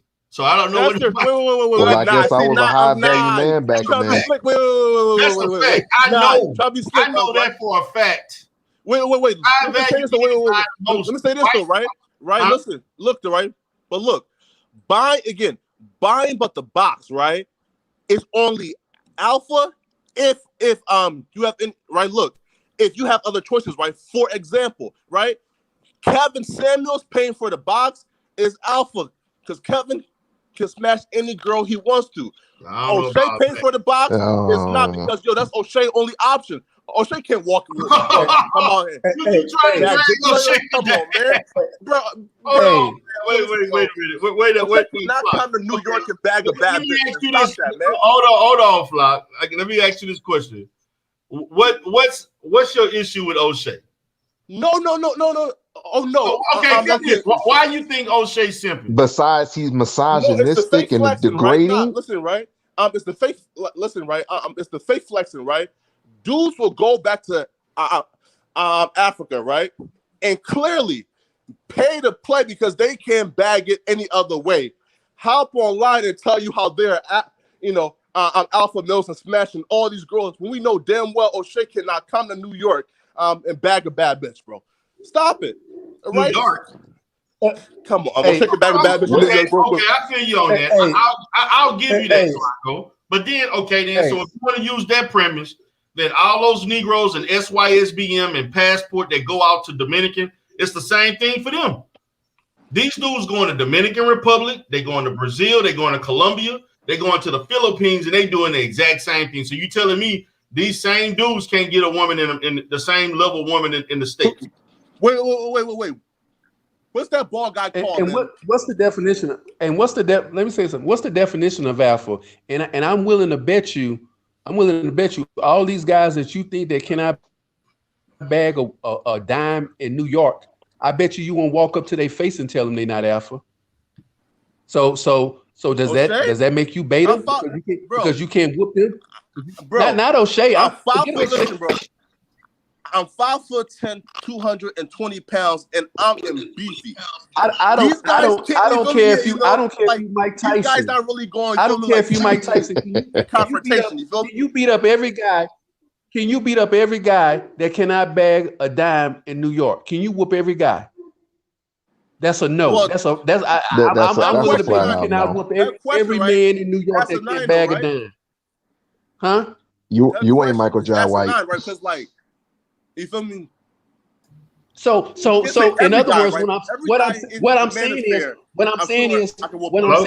is your definition. What I'm saying is your definition of alpha is completely false. Most people, we don't even know what alpha is, because you can be alpha in one area and beta in another. So all this alpha crap, I mean, let's just stop that. O'Shea Du Jackson, and let me tell you something. Say we're gonna use O'Shea Du Jackson. O'Shea Du Jackson is unattractive. You think he's unattractive, but I bet you O'Shea Du Jackson can go anywhere in Africa and become alpha because he has the resources. He has the prestige of being an American citizen. He can go anywhere in Africa and bag him something that looks way better than something in New York. Nah, man. So it's about positioning. It's about positioning. So if you're not alpha, so-called alpha, we're gonna say sex alpha. If you're not so-called sex alpha in America, then you go to a place where you can become sex alpha. That's being able to solve your own problem. Support that? Huh? You support that? Wait. But wait. You know what? Do I support? Hey, hold on. Do I support that? That? My answer is my dick support that. That's what my dick supports. Wait. Question. Wait. Question real quick, right? Question, right? So you support, right? Again, I don't care. Hey, I don't care. Let me tell you something. States. Wait, right? I don't care what you think. Right? I'm smashing dimes. If I go to another country, and I'm able to smash dimes, I don't care what you think. I'm smashing dimes. If that's the name of the game. Hold on. You can't say. Hold on. You can't say I'm cheating. You can't say, is there rules now? Is there rules? If I can't get a girl in the United States, if I'm not good looking enough to get a dime in the United States, I'm supposed to sit in the United States and suffer? I can't rig the game into my favor. And that's what I'm telling you guys. These guys are beta mills. I told you guys are beta mills, right? I told you, right? Listen, these guys are losers in the States, right? Wait. These guys are losers. And they go overseas with the flex, with their little alpha that's the definition of being a beta male, bro. Alpha males take care. Listen, alpha males take care of their children. Like, come on, man. Yo, how can O'Shea Du Jackson come online and preach? I don't when you guys just told me, he was a loser over here and went back to flex. No, I don't get why y'all keep tying it to looks though. Like there's more than just a woman picking a man off of looks. He may have a better personality. He may be able to make her laugh more. Maybe all these things. Why do people just keep saying this? Oh, he has to look a certain way. You see men with women like, oh, how did he get her? Now, yeah, some of them may have paid, but some of them just got that type of. Because you got to understand something. These guys. Hey, you got to understand something. These guys want to put themselves. It's all about positioning. These guys want to put themselves in a higher status than the next guy, so they can say, "Oh, I got more money than you. I should get more chicks." It's all about prestige and ego. At the end of the day, that's what it's all about. Because if I'm a loser, check this out. If I'm a loser in one part of the state, if I'm a loser in Arizona, and then I can move to Texas and become a winner, why shouldn't I do that? That's like for example, if I'm struggling in Arizona and I'm only making $10 an hour and somebody offers me a job paying $30 an hour in Texas, I don't supposed to take that job. I'm supposed to stay in Arizona, and if I move to Texas, or you're cheating, or you had to move to Texas to be able to earn a good living. No, because you got as an alpha, you have to make a decision. And here's why, right? Pump and dump is necessary. I told you, right? I told you. Listen, these dudes, right, just proves why pump and dump is necessary, right? These dudes, right, have just supported, but the premise of if you are a loser in it, again, If you are a loser, right, do not work on your skill sets. Move and spend your chimp change and fuck prostitutes in Africa. That's the definition. Why you keep saying you keep saying pump and dump is necessary, but you wouldn't practice it. The second thing, Flacco, if you pump and dump, all you're gonna do is create more skepticism for women to want to be with you because they gonna think that's all you want. You're gonna mess up the game. The other thing, Darrell, the other thing I wanted to say is going back to it. I don't see once again. I think when someone said that it's about ego, it makes sense because once again, I mean, there are some women that all men are going to be universally attracted to, but I mean, there are going to be plenty of women that a man's going to say, she doesn't do it for me. She ain't as fine. They're going to disagree on that. So I don't get why, other than it's ego, men got to go and challenge other men about how other men get women. I mean, no, I'm serious. Like a guy who may not do as well in one part of the country, he may do well in another part of the country just because there's less of him. There may be an exotic factor. There may be a chick from the West Coast may prefer a dude who's more laid back versus a chick from the Northeast may want a man who's more assertive, more this and that. It's different. It's preference. What's wrong with it? Man, they're only going over there to the other side because they can't get away with it in the States. Come on, women over there, women over here is much different from women over there. My thing is this, man. Everybody, you go where you feel you got success, man. And my thing is this, man. With the tricking, I'm like this. If you tricking in the United States, you're going to trick when you're in Africa. Okay? If you're going to pull women in the United States, you're going to pull women in Africa. I mean, who you are as a person is going to follow you no matter where you go. Short term, you can go for a vacation, you're going to trick. But if you was there long term, living your life, you're going to get the same responses in a different culture. It's just what it is because you're going to be, there's things. You can't be shy. You can't be socially awkward. You can't say crazy stuff and do stuff and don't think women of other cultures ain't gonna think. Peace and love, peace and love, peace and love. Wait. You were speaking, bro. Go ahead, brother. Yeah. Show some respect when the Godfather talking, man. Show some respect. Go ahead, D. Darrell. My bad. All right, conscious energy. So Flock, my thing is this. Let me ask you this, Flock. When the last time you been to Liberia? Oh, the last time I went, I was like, I went back 3 times. I was 9, then I was 13, and then the last time I went I was like 16 years old. So were you dating when you were 16? Were you allowed to date? Yes. Okay, at 16, what was your like how successful were you in dating when you was over there? Did you try to date a girl?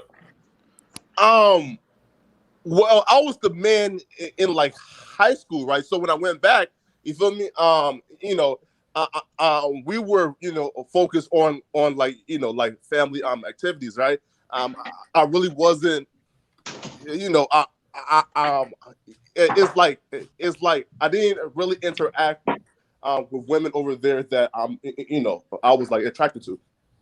Now, is that by cultural means, or that was just the fact that you just was because you was too tied up in other activities?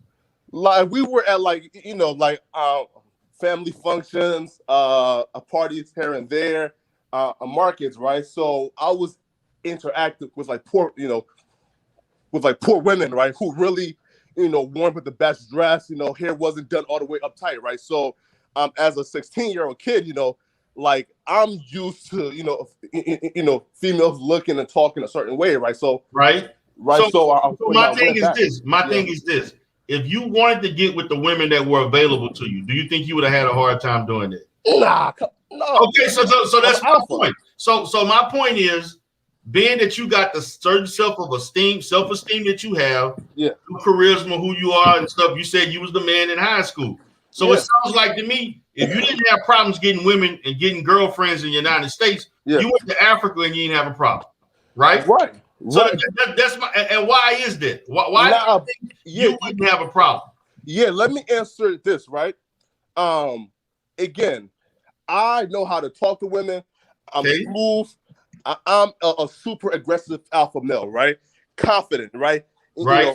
I'm Christ conscious, right? And however, I'm talking about, right, when you have guys, right, who were beta males over here, right, who, again, don't bag women who obviously don't got no game, and they go back, fuck a few prostitutes, and then hop online and try to teach people how to be alpha males. To me, that is flagrant, right? And that's Ain't why, that a bitch? right? And that's why, right? I say, look, guys like, for example, I'm not talking about him, right? But guys in the manosphere who marries guys, Pump a Dump guy, right? Those guys are extremists. However, they have a place in the ecosystem because they are teaching men, build up your self-esteem because you can smash women without tricking. You can smash women just off your mouthpiece, right? If you work on yourself, opposed to guys like O'Shea and the beta males who are promoting going to Africa and tricking. Hey, can I say one thing? Can I say one thing? Is he married? No, a long-term girlfriend. Who? I call my wife though. Yeah, a long-term girlfriend. Yeah. 22 years old. Okay. So long-term girlfriend. So we're gonna say she's in essence your common law. Say in some states she would be your common wife if y'all live more than 6 months. But so we're gonna say for all intents and purposes you're married. So my question to you is that you're talking like you're a completely single guy. That's how you're talking. Not only that, you're worried about other guys. You're mad because other guys are going to other countries doing a quote unquote cheat smash, an alpha cheat smash. I'm going to call it that, an alpha cheat smash. You're mad because these guys out here, and like I said, it comes down to ego. These guys, a lot of guys, what happens is that these guys get mad because these guys are going somewhere, they get a nicer car at a lower price than those guys. And those guys mad. Guys are mad because those guys going over there smashing these girls and they can't smash them, or they're just mad because they'll come up with a cheat code. In other words, they're cheating. It's not right. You're cheating. You're not out to smash girls. Bro. You're cheating. No. You're cheating. You're cheating. Doesn't matter if they're cheating. No. Let me just respond back to that, right? You're not in competition. You're not saying, wait. So we're not saying competition, though. No. Huh? We're not. Listen, right? We are not saying they are cheating. All we're saying, right, bro, is don't come online and try to preach the alpha male shit, and try to say, man, I'm an alpha male and I bad women. Look at all of my females in Africa when we all know you probably paid for them, right? Her operation has over 400,000 subscribers, and they names. You can look at tell them their names. They have over 400,000 subscribers. Beating their chests like they're alpha males, and one of the guys from the show chose them to a fight. Now they saying they sorry. Damn. Let me tell you something. All these guys in the manosphere. Phone breaking up, or is just me? All of us off. My phone is breaking up in Africa, bro. I'm in Africa, bro. Bad, bro. What's up, Conscious Energy? What's going on, brother? Oh, what's up, D Darrell, man? Look, I just want to say this, man. Show some respect, though, when the Godfather is talking. Hey, man, I was doing a little research on Brother Polight, man. And I just want to say this, man, with the whole Brother Polight situation. This man has scammed hundreds and hundreds of people online. He sure did. Brother Polight just scammed more people out of their money than Dr. Umar did doing Kwanzaa. You dig what I'm telling you? Nigga, don't start. Nigga, do not really start. Sad. And what's up? We on Lock Nation, man. What's up, man? What's respect, good, brother? Man. All right, respect, brother. Yeah, man, I got respect for you, brother. But I just want to say, man, it's sad, man, because Brother Polight used to follow Dr. York. A lot of y'all don't even know who Dr. York is. I want everybody, when y'all get a chance after this live stream, I want y'all to go research Brother Polight and Dr. York. And when you uncover some of the shenanigans that Dr. York, now keep in mind, Brother Polight considers Dr. York his spiritual father. Dr. York is locked up right now doing 5 life sentences for misusing and abusing children. And so it's just a sad day, man, to see how low the conscious community has sunk. But honestly, Brother Polight was kicked out of the conscious community a long time ago because there's all types of reports that he scammed young black women and young black men out of their money with sham real estate deals. This the same man who claimed that he loved black people. And as soon as he got a little money, Brother Darrell, as soon as he was with his white bitches.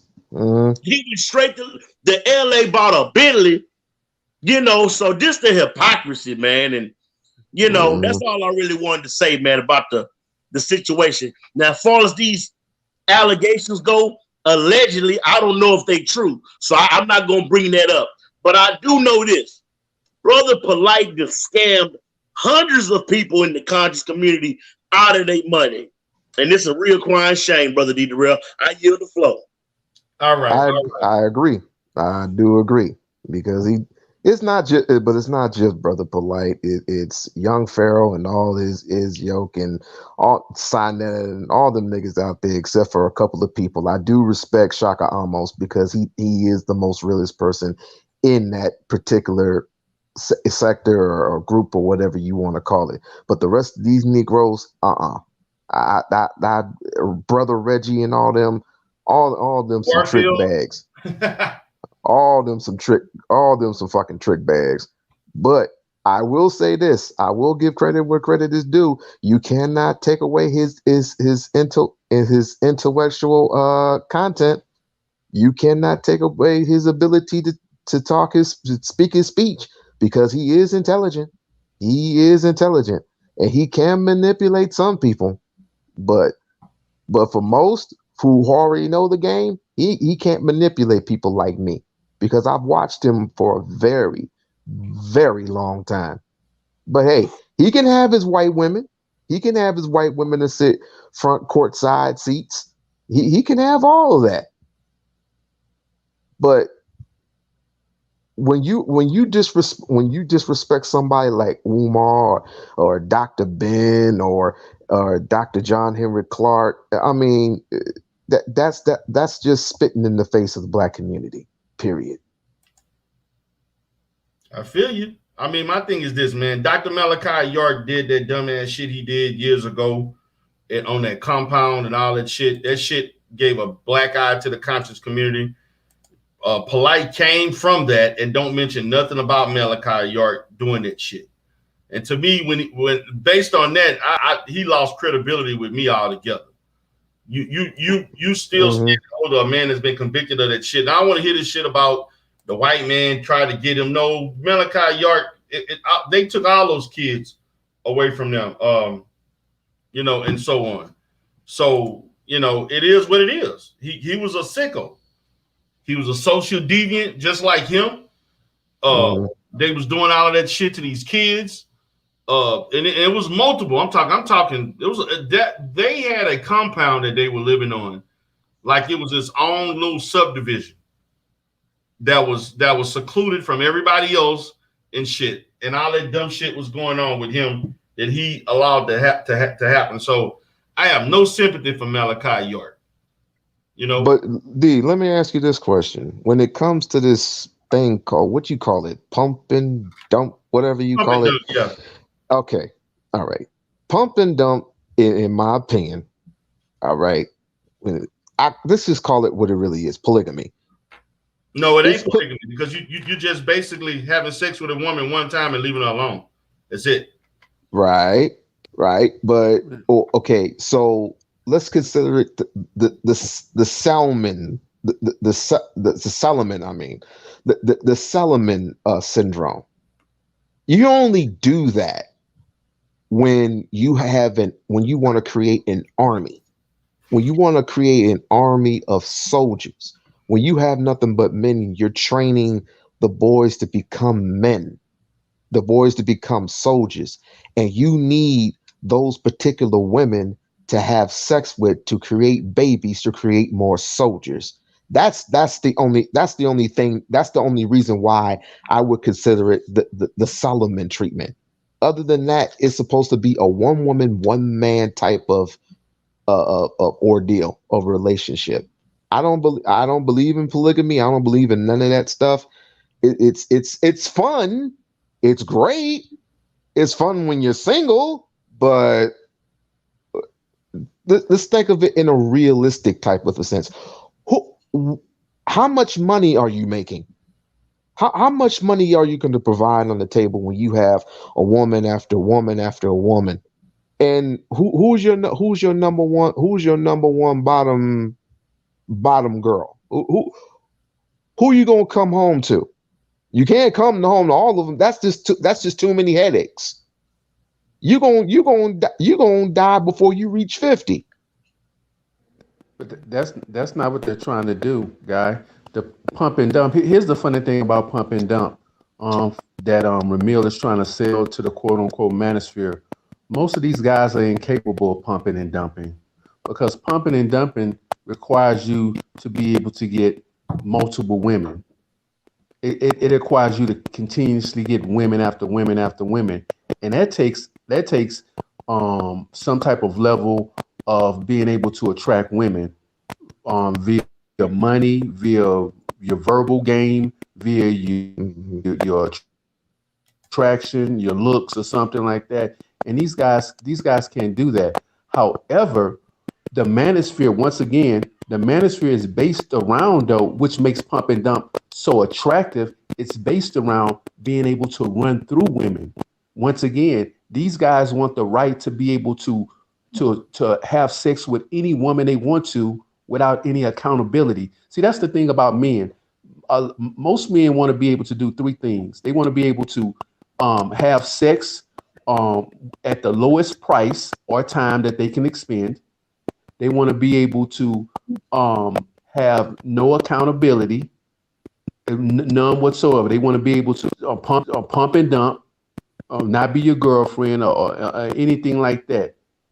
At least those are the main two, and that's what makes it so attractive to men with the pump and dump situation. But most of these guys, they can't even get enough women to be able to pump and dump, which in turns will lead them into a long-term relationship, which should be great for them.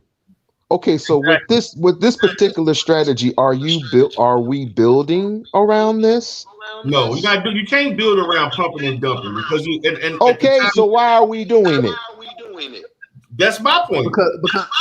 Because that's my point. This is what y'all don't understand is that these guys, they want to have the freedom to be able to have sex without any accountability. They want to be able to run through women. They want to be able to, because at the end of the day, let's be real. Most guys, if they can, they would rather just run through women and have a good time. You know what you're doing. You know what you're doing when you do that. I give you a perfect analogy. What you doing when you do that? Yeah. Well, let me just say this. I give you the perfect analogy. You know how the jihad, the Islam, the guys, the terrorists. You know how they promise those guys, 13 virgins when they blow up themselves or whatever. They're promising them virgins in the afterlife. It's kind of like that. They're selling these guys on a dream, on a particular theory that they might be able to obtain. That's why they sell the alpha. That's why the alpha is so important of them selling you on the alpha strategy. Because you're alpha. If you're an alpha, that means that you can get any woman you want. You can walk through a brick wall. You're Superman. So they're selling them on these concepts, and they're packaging them with super chats. You are destroying a woman's reproductive cells each and time you do some silly shit like that. You're putting more stress on them than what you're doing right now with this whole pump and dump bullshit. A woman should be able to be with somebody stress free. Well, it's not always stress free because, especially when in marriage. Let's just give an example. In marriage, if you've been married for a certain period of time, you know the heartaches and pains, and the joys and the rewards of marriage. And a woman wants to feel woman wants to feel free to do whatever she wants to do within the marriage, and so does the male. Unless you have a conversation with your wife, if she has a conversation with you that she wants to bring another male or another woman, which I highly 90% doubt that she would want to bring them in a relationship to build family beyond families, then it should be illegal to even have a conversation about all this shit, because all this it's just dangerous to me. To me, it's just dangerous because what you're doing is you're just making baby. You're going to be making baby after baby after baby, and none of them are going to know who the mothers and the fathers are. Just for you, just for that concept alone. Unless you are building a military, unless you are building an army to fight other armies, let's stop with this pump and dump bullshit. These guys want to have the accountability. I mean, not any accountability. They just want to go around and have Brother sex Speak, are you there? with as many women. Yeah, I'm here. Brother Speak. Yeah, can you hear me? We can hear Yeah, I you, can brother. hear We can hear you just I can fine. hear. Go ahead. We can hear you. I was waiting till y'all get done before I say anything. I'm cool. Go ahead. Yeah. As far as I don't think these guys are trying to build no army or anything like that. I don't think that's the goal. I think what the goal is I gotta get this woman before she get me, because and I didn't know that Ramil had admitted that he had sex with his babysitter. That's the R word. That's abuse. Yeah. Yeah. So coming from that mindset, and was it? I need a little bit of back history. Were his parents together when that happened, or were they separated? I don't know if I don't know as far as what his family structure looked like, but he came out and said, "I've been having sex since I was 8 years old," and he was saying it proud with his chest out. And then he talked about the fact that he had sex. I want to say it was his babysitter. I think it was like a babysitter or something like that. Somebody that was definitely watching him was having sex with him. Yeah, that's abuse. That was statutory R. As you know. Oh, that's I mean, that was past. statutory. That ain't statutory. That's peta. Well, Yeah, I know, but word. that's what I'm saying. Like that. But he was like, I've been having sex since I was 8 years. And the thing about it, I was tripping because I was up there like, what the hell? And then this dude just admitting to this, and they got people on the panel that were just listening like this shit was normal. Like they say nobody was shot. Like, Yeah. and he said that. I said, am I the only one? Like, are y'all serious? Like nobody questioned or said nothing. They just like let him say what he had to say about that. I just Well, sat there was like, wow, man, these people, man. So now it explains why he act like that when he say shit like I don't give a damn about a bitch and I don't give a fuck these hoes and all the other kind of shit. I'm like, now it makes sense why he is responding to things in this way or think of right, females in the manner that he does.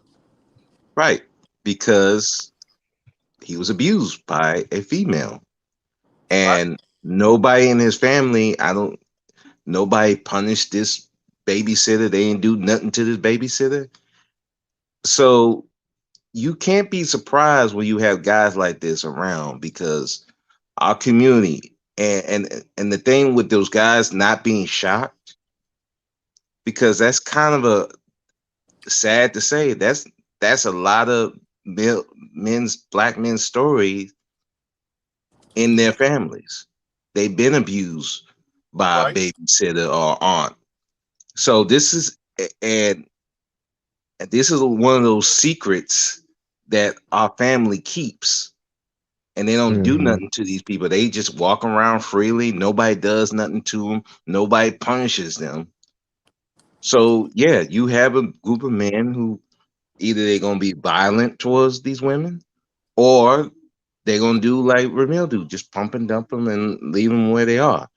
Now, to give him a little bit of a defense, he do preach protecting yourself and making sure that you wear your condom so you don't be dropping babies everywhere.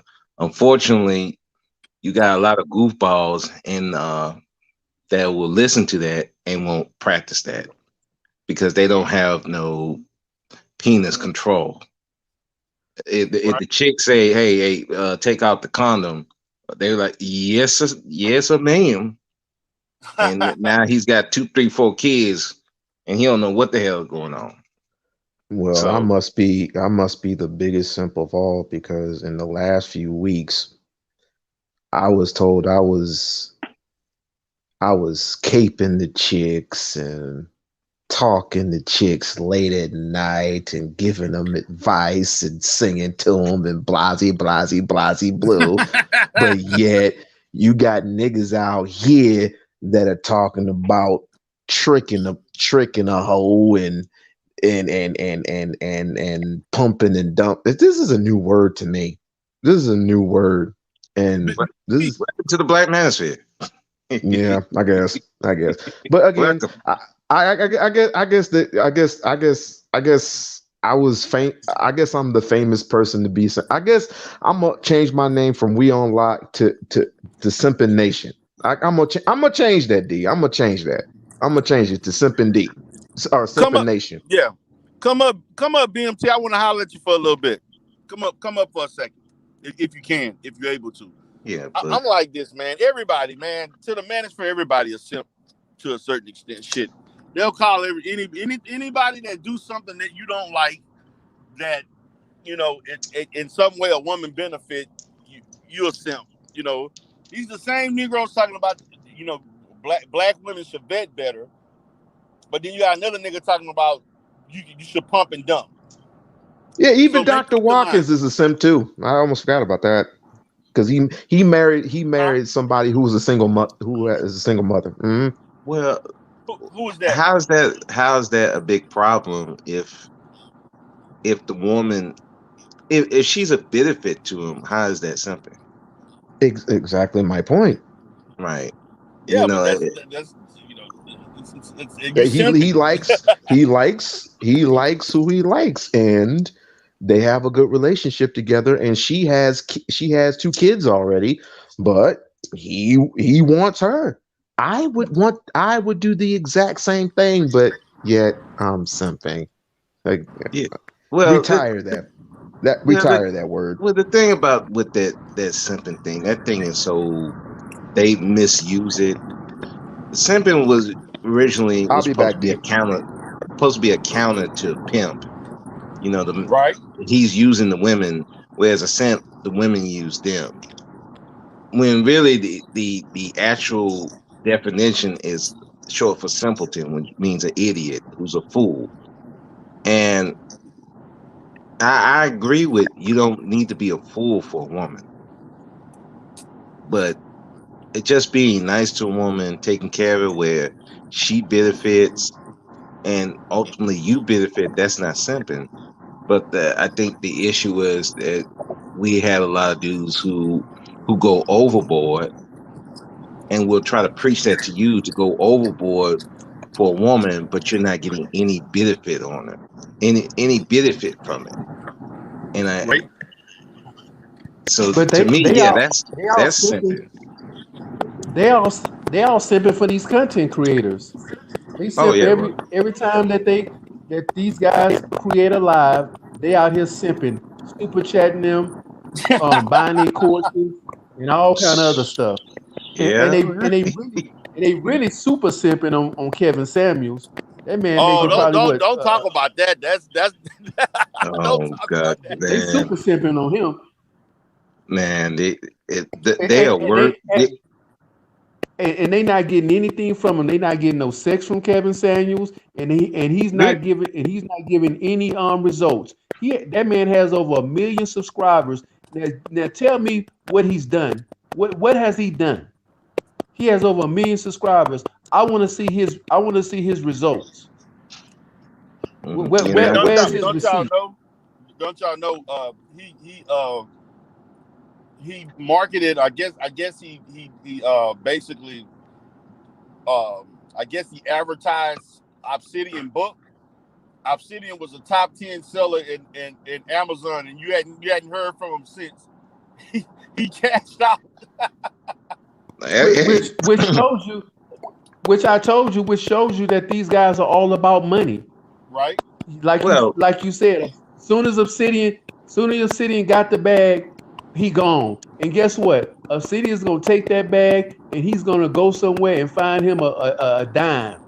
That's what he gonna do, because he couldn't get one when he was broke, but now he gonna try to go find him one now. So he gonna be tricking. All of them are tricks. The thing is that, well, I mean, Kevin did say he about the money. Even Obsidian said the same thing. They about the money. Yeah, so that's not really that wasn't a big surprise. He got his book. It sold well. He cashed out. Hey, man, Kevin shouts said out to he'll Obsidian. sell out. Kevin said, "I'll sell out for the money." Yeah. So shit. I mean, I ain't hating them for that. If that's what you feel, shit. I mean, you ended up make the money. You got it. So shit. I don't think he thought that it was gonna come out. But see,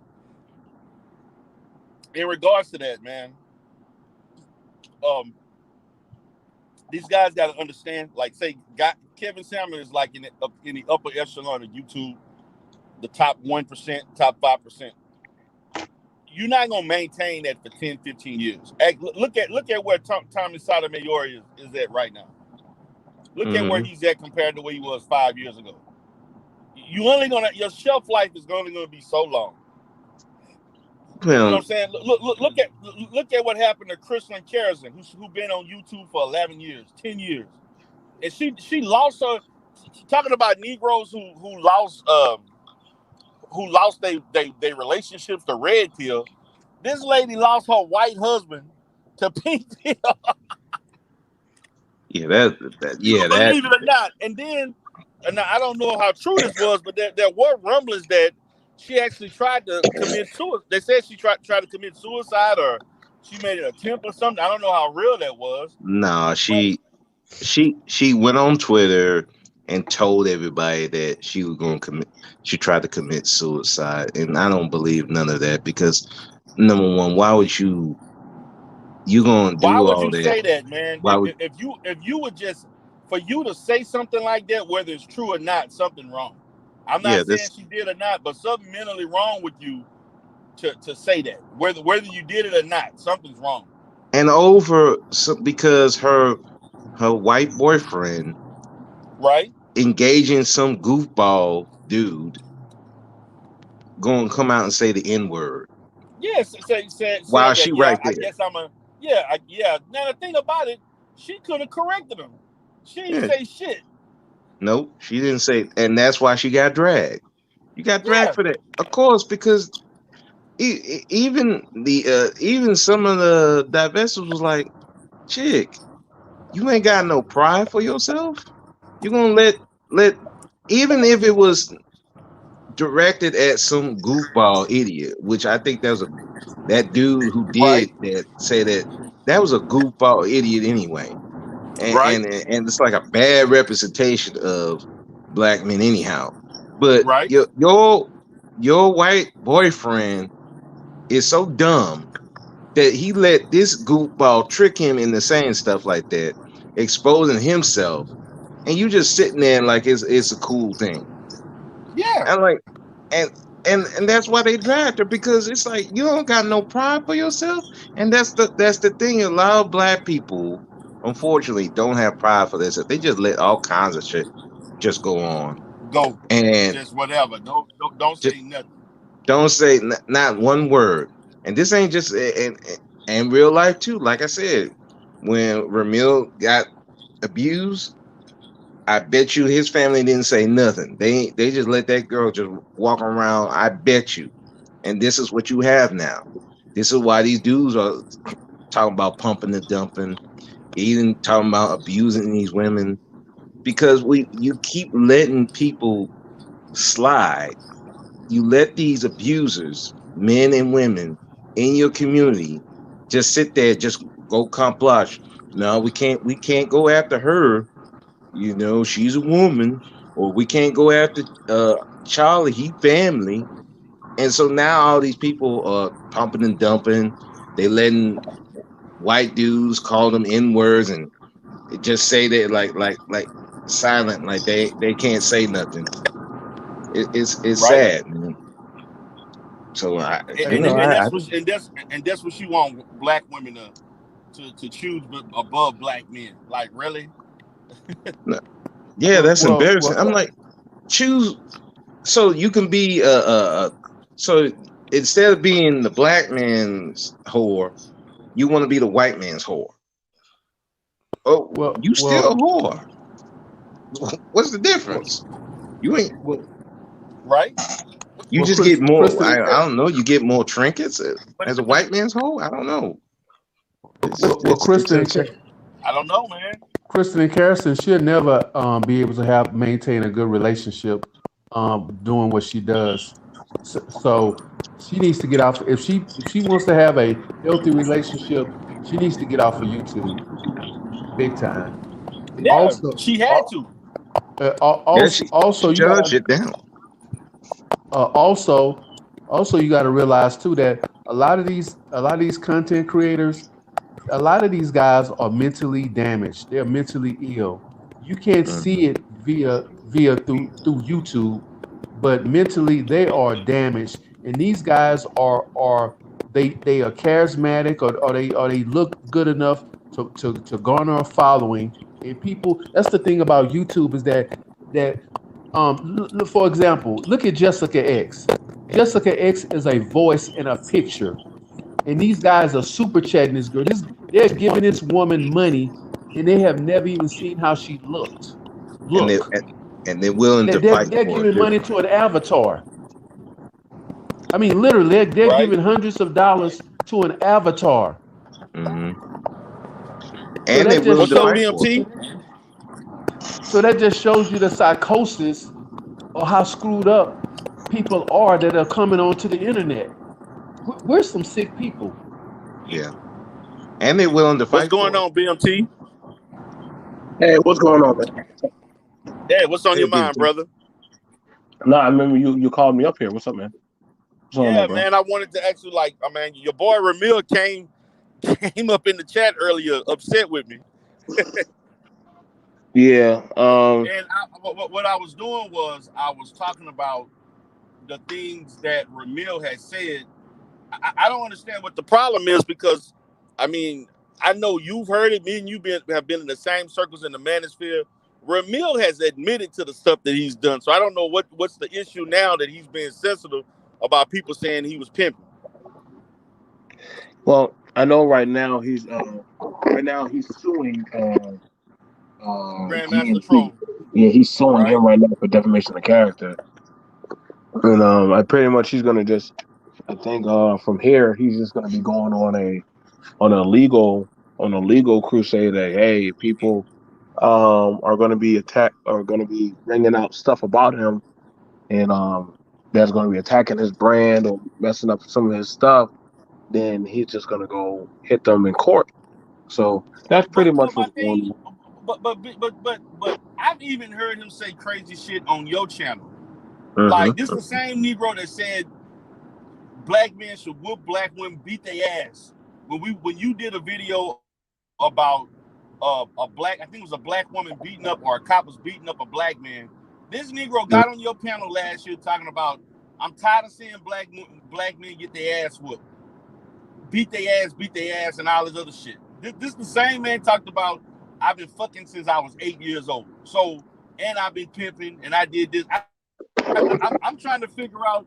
He slandered his own image. I'm trying to figure out what's the issue right now. I think this is the thing about it. I think the thing about it is, because this is why I say you always got to be careful what you put into the internet or what you put out there, but it can boomerang and come right back to you. And ain't nobody is unsusceptible to being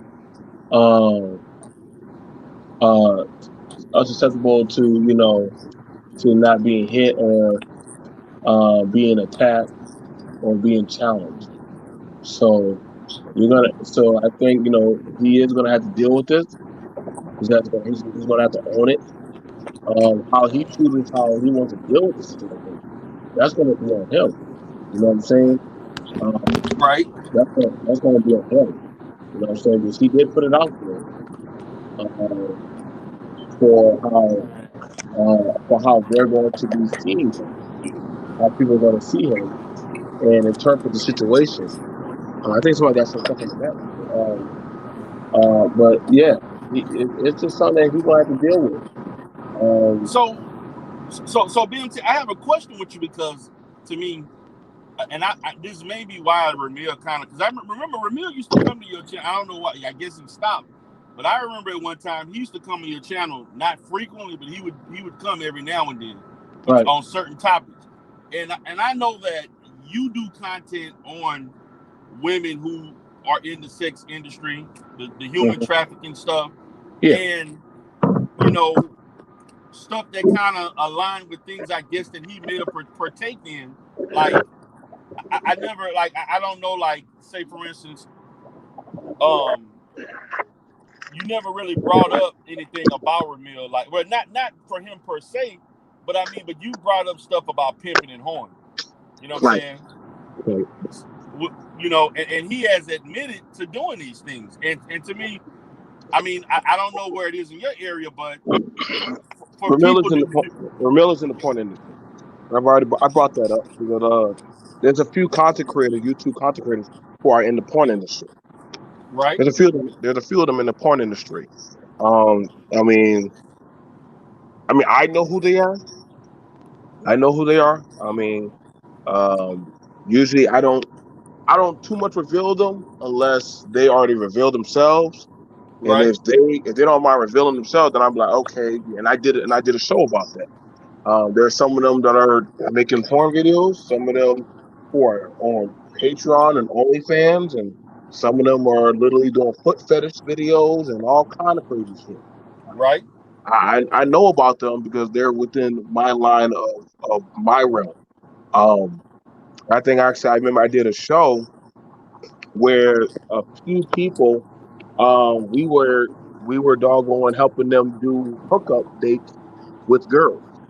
And I think that show alone we made like what $700. Like we made like $700 Wow. and like that was in 1 hour. The show was 2 hours. So 1 hour is $700, the other hour is $500.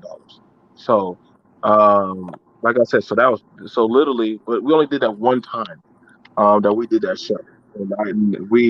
And we had a whole list of women that men were willing to pay to have access to. So Right. the women were willing participants, and so were the men. So we were like, okay, cool, let's just go ahead and try this out. But we only tried that one time. As far as I know, these things, the sexual things that are going on in this space, every day, every time they keep popping up more and more. I don't get too much into it unless certain people, depending on where they're at or what realm they're in, I talk with them Right. about it. Or if it's somebody on a more so on a logical, clinical basis. But other people, I really don't like. Only people who know about the list are the BMT core members, and we already said we won't speak about that, or unless Right. if it was something that dealt with a severe case like we'll probably call UN or Ruby, somebody on the mental health level, if it's dealing with, okay, this is getting dangerous or abusive, or we'll get an attorney in a shell. Like there are certain people that we'll bring in if it depends on, okay, that person is that conscious or there's abuse involved in this. So Right. we can't really work with that. But then again, like how some of the people they talk about stuff like, yeah, they were having sex at a young age. Right.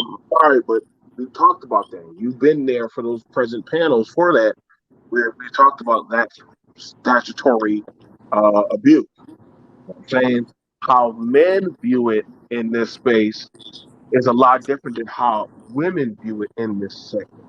So Right. women may take it as, or certain type of degree of men, they'll take it as that's dysfunctional, that's abuse, that's going to lead down the road to stuff like Ike Turner or R. Kelly or different other men.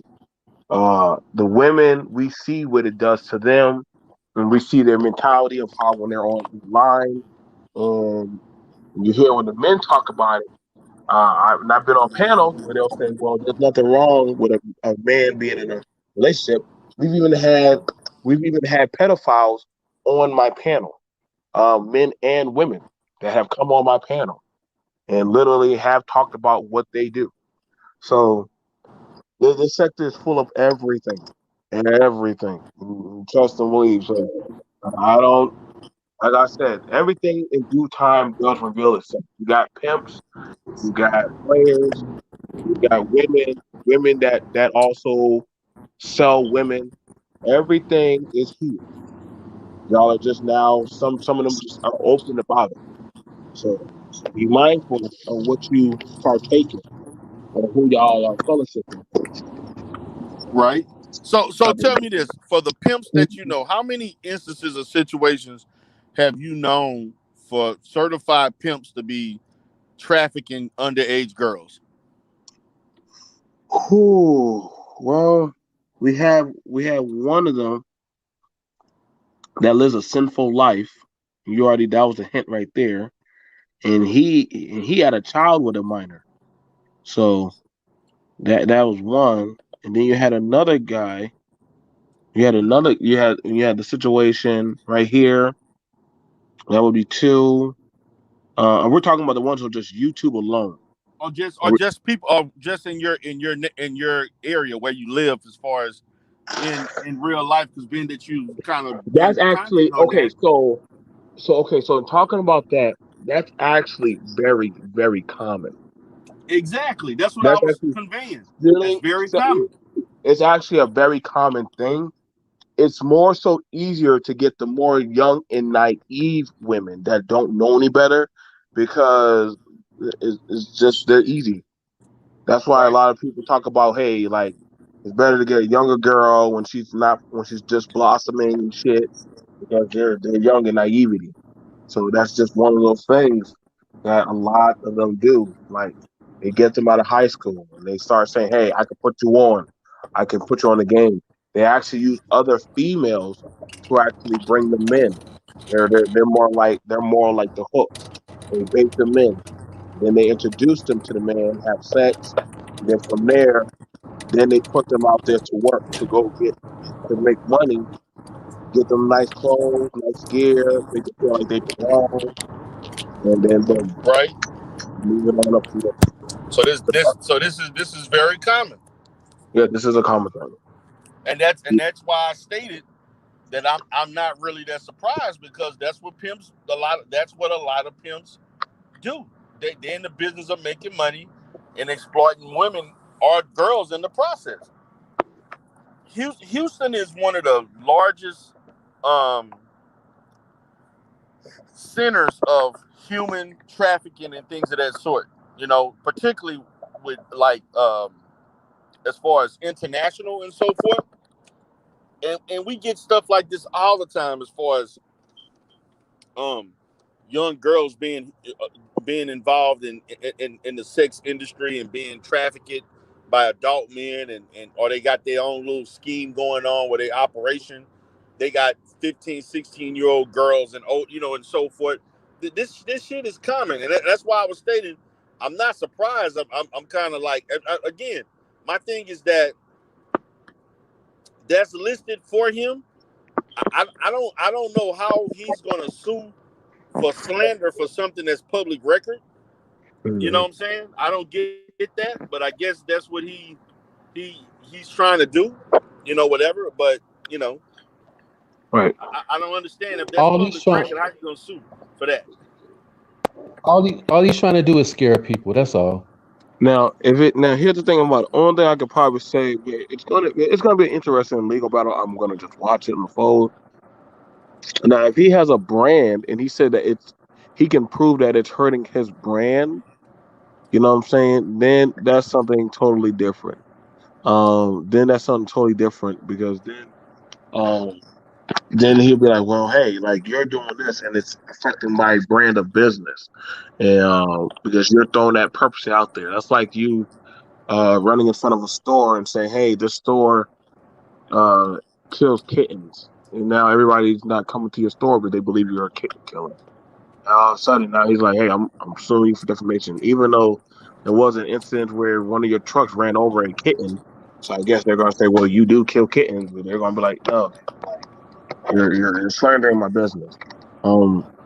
These things do happen. I mean, hey, we're gonna just see how it plays out, especially here on Black YouTube. Um, I mean, like I said, what you put out there, but that's the thing about it. That would mean Ramil would have to go to every video he ever said on YouTube and talk about these things because that's what they're going to do. That's pretty much the name of the game.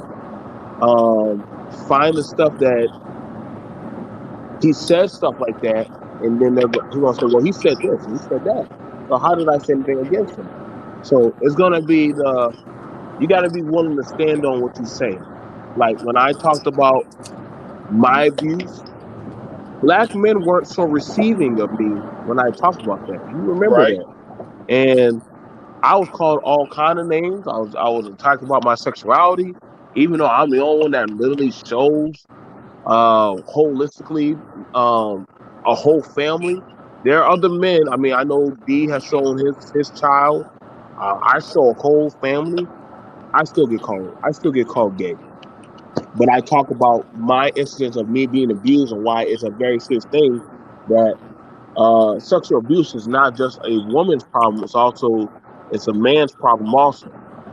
What these men become from being abused, there's different paths that they will end up taking psychologically.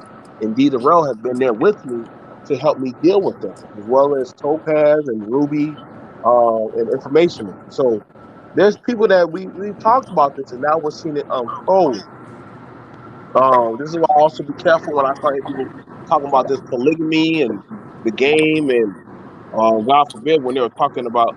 I remember people were making fun of when what's that dude? That white dude that was pimping young girls. Right. When they were making fun of that, they were making fun of saying, okay, well, look at all these young black girls, these black women sleeping with this white man. I'm like, dude, he was purposely targeting your women and giving them HIV to sleep with you men. So he was passing it to give them HIV that was literally a biological warfare. That wasn't something he was just doing to the Right. women. He was doing that to the whole black community. So when people were laughing about that, I'm like, y'all are fools because he's going after all of y'all. He's trying to kill us all with HIV. You know? Exactly. But actually, believe it or not, it was the children, the teenage girls who reported him because he was trying to contact them while he was in jail. He was coming by the school. The kids were actually reporting him.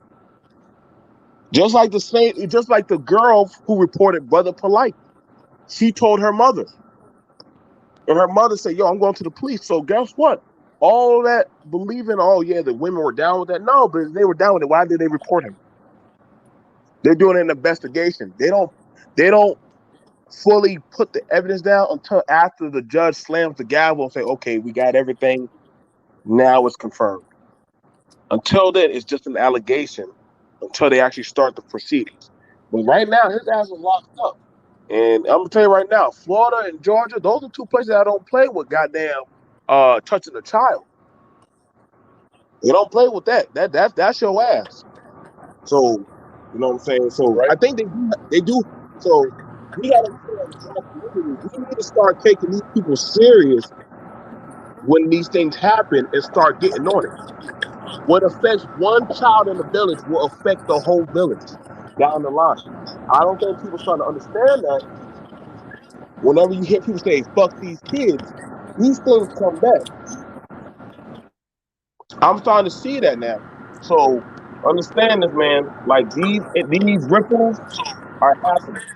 These all this culture, this sexual activity, women happy being called an N-word, a nigga in front of a white man. Y'all don't think she ain't mentally effed up in her head? You gotta ask what kind of trauma is that going on through her mind? And when Brother D. Darrell and them talk to y'all about this thing, y'all need to hear. You know what I'm saying? Like I said, we got a lot of issues going on, man. And a lot of these fake people that are using the people and playing off of our narrative, they're starting to come out. Now, they're starting to come out and be called out, man. I think there's another guy who's Dr. McGarvey or whatever, he starts with an M. He got caught in Atlanta for sleeping with minors also.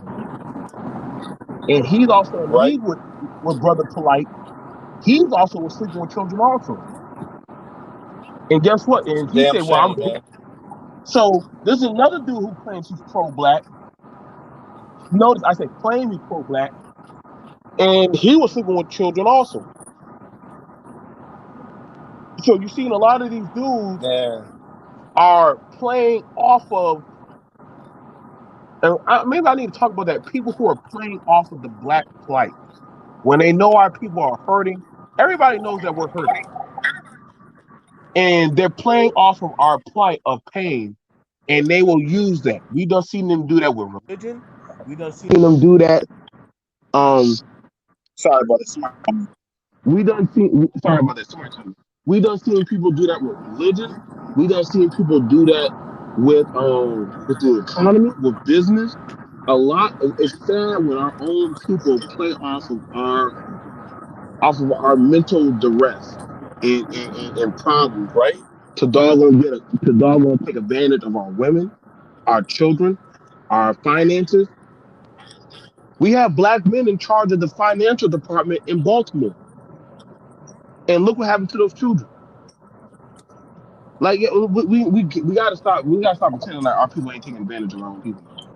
But we definitely have where.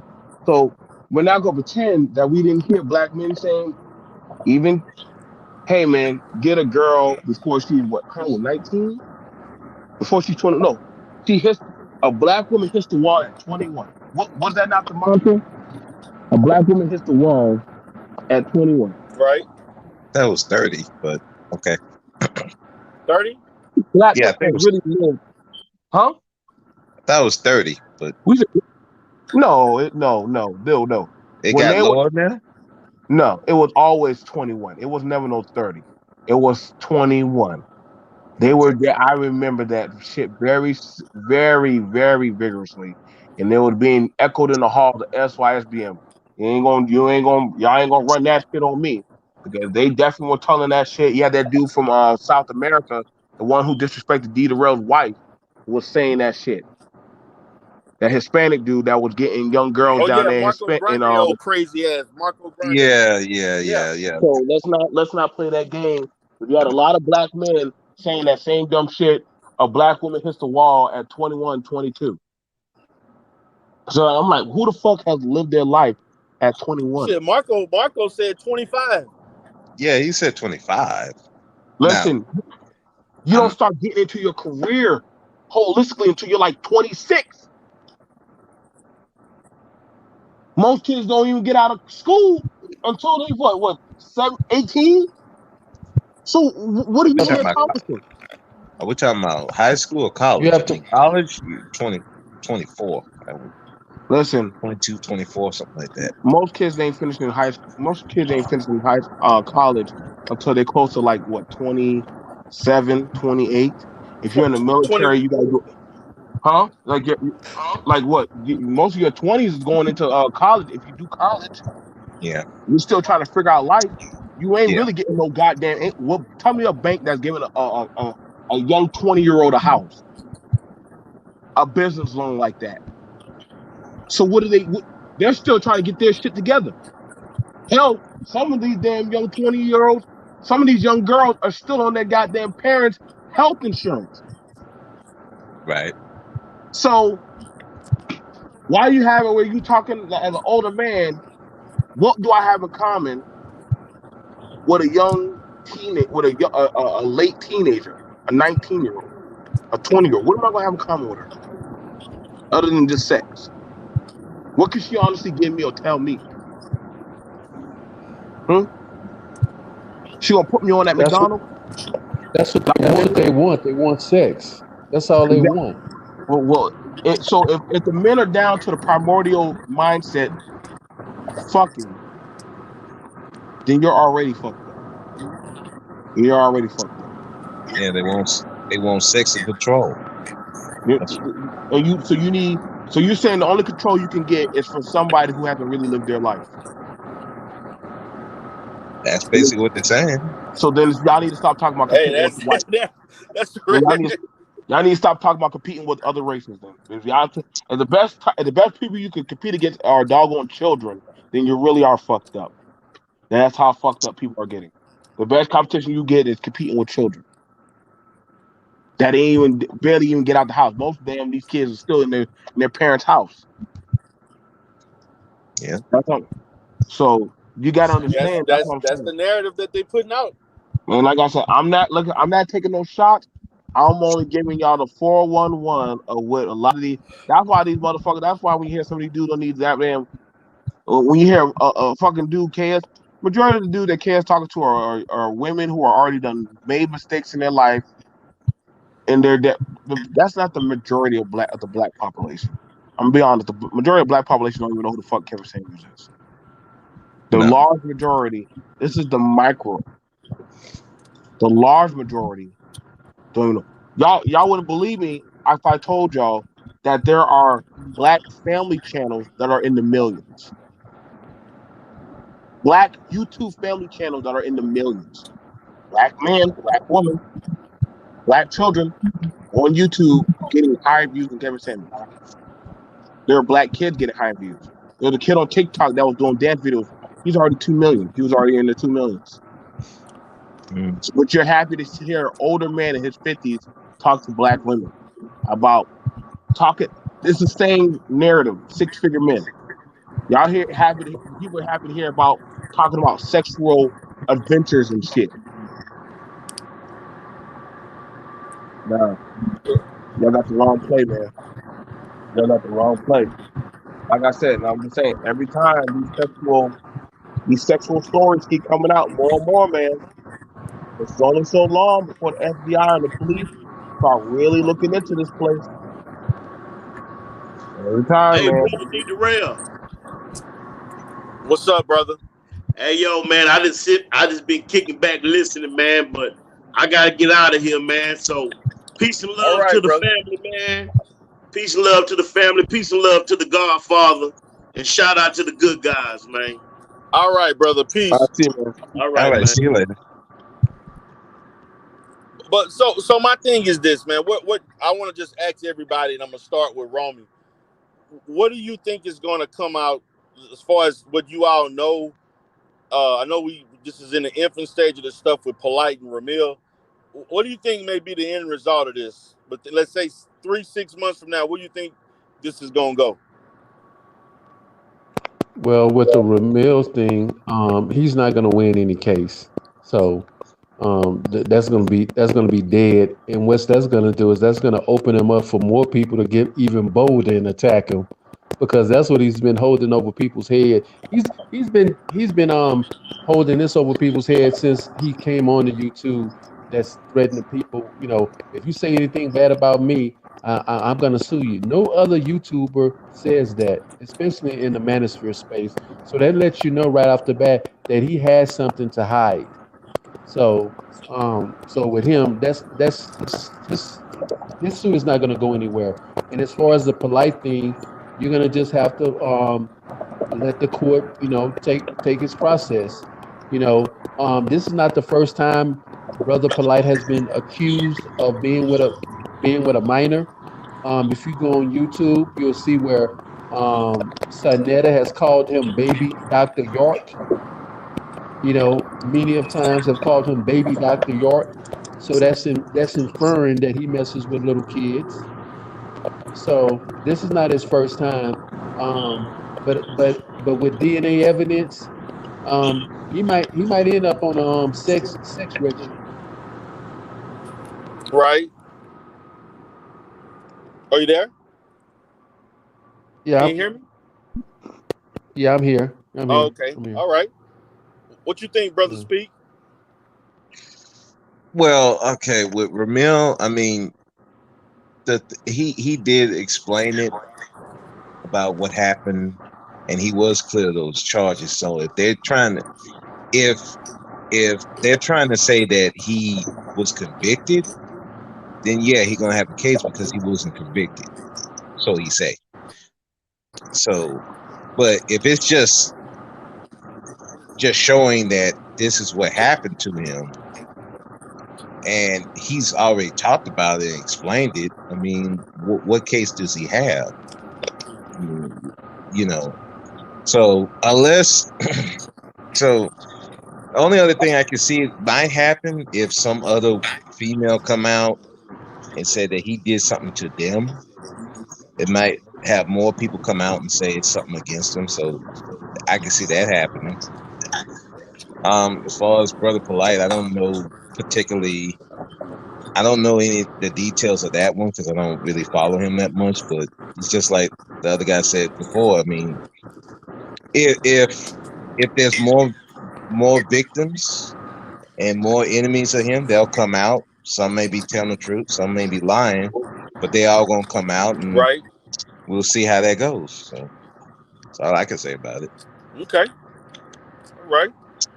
What about you, BMT? What do you think is going to be the outcomes? So, so what I think is gonna be the outcome. So first off, this right here, first off, is actually we're this is not YouTube shit. This is not doggone social media shit. When it comes to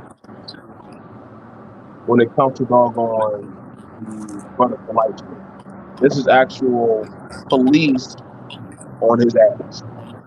So we can all say all that nigga shit on YouTube.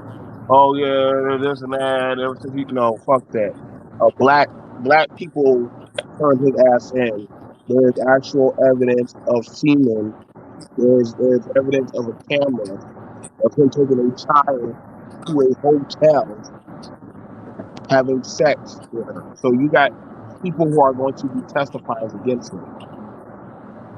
So it ain't got shit. Y'all can sit outside and say what y'all think y'all want to say. This is something totally different. This is why we have a problem with black people and sexual shit going on. So Sonetta, man, we don't give a fuck what Sonetta say. So like I said, like this shit right here, this is the problem. Whenever we have black issues of doggone abuse going on in the black community, why is it that other communities or other people have to step in when we should have handled that shit in house? But however, the law is the law. We're going to see what's going to happen. You're probably going to see some videos pop out from this man saying some shit. You're going to have some people who are going to defend him, while other motherfuckers are going to be like, no, like we can't keep on defending him. And black people is going to tell your character whose side you're going to defend on this shit. Now, I'm going to lie, man. I don't know if they show a camera with him taking a 14-year-old and renting a room on that same day. I might want to shut your asses up and step away from that shit. Right. Now, the thing what's going on with the Ramil thing, that's gonna be pretty hard. But then again, I also gotta be realistic because David West, the white man, did that shit to doggone Donovan Sharp and popped What he him did? up. Well, I mean when they got lawyers on his ass and kicked his ass out the back. What did David West do? No, David West, they went and got a legal team on Donovan Sharp because I guess he was saying shit about them and talking about them. So they went after him for defamation. And Oh, really? yeah. So we're gonna see. We're gonna see how the black man fends against the black man in the court. Now, if this is true, and then again, we can't say too much, but honestly, I mean, in the same sense, Elise had this. Elise did something like this. She said she was getting a legal team for Rudam. Remember Come that? on, man. Come on, BFT. I'm just bringing up YouTube history. You know what I'm saying? Damn. You know, we ain't forget. And shout out to Elise. You know, love you, babe. Elise. Who else said they're gonna get Kevin Samuels? As much as y'all be saying that motherfucker make money, but we haven't seen that one. Now, at least goddamn the smaller people who said they were gonna get a legal team. We kind of seen them do that, like Elise, Ramil. Who else has done it? I don't know who else has done it. Like I said, all I did, I put a restraining order on somebody, so they got shipped all the fuck up. So I can't. I put that on them, so they already know who the fuck they are. Right. So, like I said, man, it seems like the only people that can check black people is a white daddy. So that's the only one that knows how to stretch y'all up. Other than that, I don't got time to be doing these panels. But what it also will do is it's also going to cut on censorship because I mean, like I said, but like Brother D, when people were coming at you and they were attacking your line of work, I don't think it would have been wrong if you would have got a lawyer and you would have slapped their ass. You know what I'm saying? Oh yeah, I would have. Yes, it was almost. I was getting ready to pull the trigger. You know what I'm saying? So you almost was about to pull that trigger yourself. Like, it don't get serious until it starts affecting your line of credibility and work. Right. You know real what I'm saying? Life work. Like not YouTube work. Not real YouTube. Life. Like I don't give a fuck about y'all goddamn like this YouTube channel shit. Like the courts, unless it's something that you're generating, and I'm talking about like you can actually show the paper. That's why when Brother D-Rub be telling y'all about the loans and the paperwork and how to get certain stuff to credentials. Like, hold on, let me help you. Let me help you. I ain't gonna dox myself. I'm gonna dox myself. But let's see. You see this right here? This right here. This is a business license. Okay? This is a business license, y'all. Right. Now, D-Darrell, you have to have this hanging up where? On your wall. On your wall. Okay? I ain't gonna dox myself. See? So understand, I got that hanging up in the walls of my business. So if somebody were to be hurting my flow of money, yeah. Oh yeah. Don't worry, I'll call my people and they'll lift you up. That's her job, his job. And that's the same thing for D-Darrell. I understand. When you affected our money, yeah. Time for you to get popped on your head. But if it's something like YouTube shit, it's gonna be kind of hard to defend. Especially if you're putting out that information or you're bragging about it, and then somebody takes it and they call you out on it, that's gonna be a little bit more trickier. Right. You know what I'm saying? That's what I was saying because Ramil put his information out there. Right. Nobody asked him for that shit. That nigga told the world that he was a former pimp and shit like that.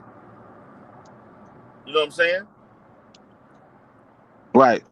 That's what I'm saying. Like I said, that's why, like I said, like anything anything I put out here, I made sure I was mentally ready. So if somebody were to say something about it, it's okay. But I know I put it out there. So it's all right. But then again, I understand that you're telling black people, so you gotta be fair how they take things. So like I said, but I understand like when it's affecting your money, when they try to like motherfuckers actually try to call my place of work, my business, to tell me to fire me. That's how dumb these niggas are. They called me to fire me. I said I will do it immediately. I will have him fired. But wow. It's okay. That ain't never happened again. Like Yeah, I they said. did. They did that to Nick Taylor. They tried to get him fired. Yeah. They called Nick Taylor's business to From his have Nick own fired. business? Yeah, Yeah, they They called us tried to to get fire. Nick fired from his own business. they They called called his Nick own business and called the sheriff's office on him. The sheriff's office? Yeah, For what? because Nick Taylor, how he speaks against black women in particular. Yeah, Like some I said, black dude. What the sheriff gonna do? no, not a That's what damn we were thing. trying to figure Probably, out. I'm like, what probably, the sheriff probably, said? If you call over here again, we're gonna come arrest you. probably subscribe. Like you're falsifying a police report. Now So, that was crazy. like I said, Yeah, but like I said, this is black YouTube, man. That's why I don't worry. Like the only thing y'all do is confirm that we have our own shit. That's the only thing y'all do is confirm that we run our own shit. You can't unless one day we want to fire ourselves. That's fine. I'll look for a way out. But yeah, that's it. Yeah, I mean, but like I said, I wish the brother the best. Hell, I don't doubt Grandmaster Troll's skills because shit, Angry Man been trying to get his ass. Angry Man ain't do shit. He done. Grandmaster Troll has gone after all manners of people. And the thing about it is, can we say that he's wrong? See, that's the thing you have to question. Can you say that Grandmaster Troll is really doing anything wrong?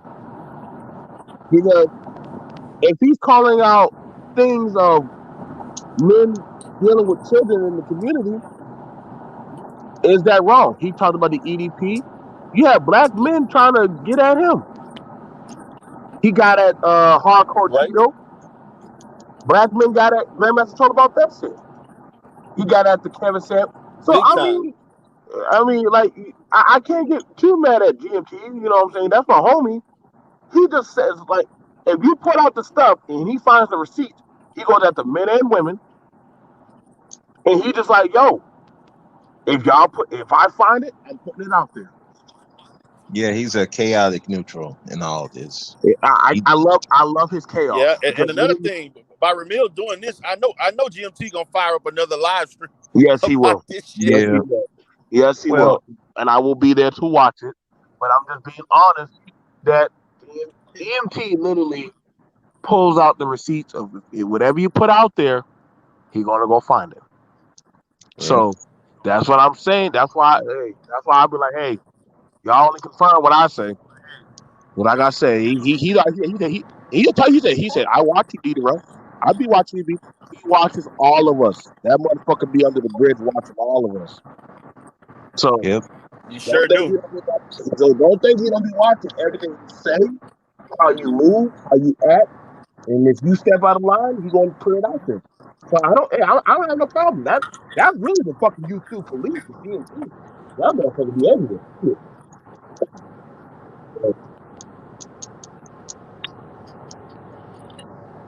What's up, Pillsbury? The philosophy of I can barely see that. What's up, brother? Quran? I think you could have an A at it.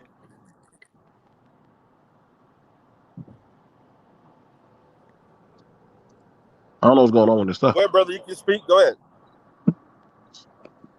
Yeah, well, like you said, man, that's the thing with GMT, for better or worse. That's what he do. He'll find everybody, and he do not care who you are. I mean, this the same. You sure don't. Same dude who went after BGS, went after his daughter.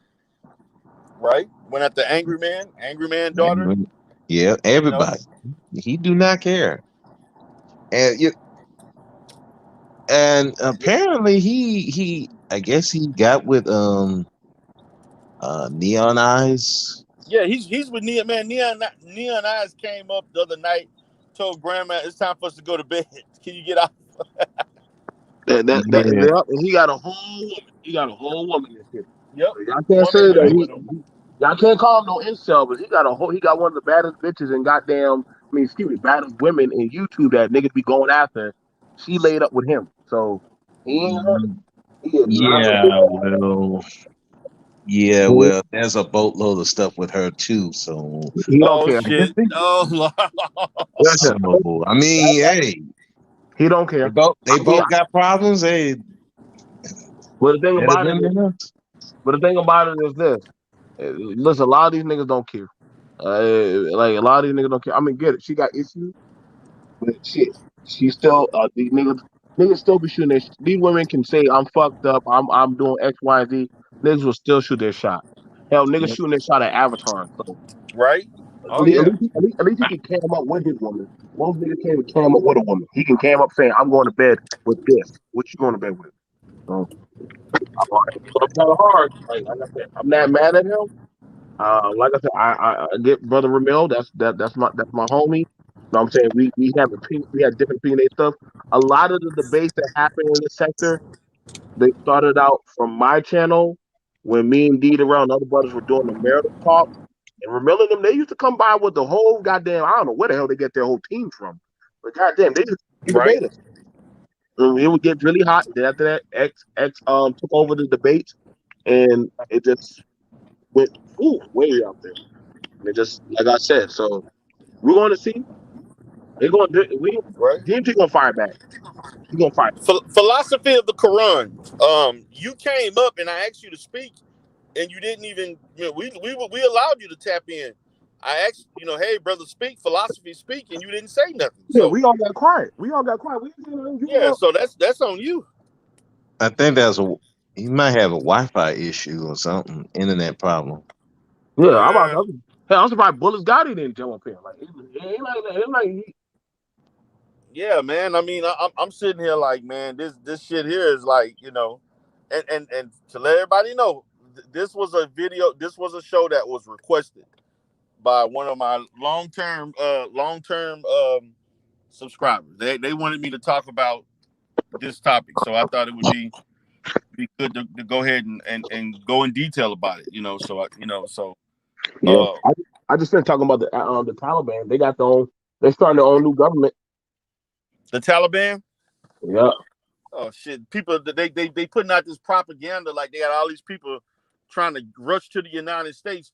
Man, don't you know, man? I saw on the news in Houston right now, man.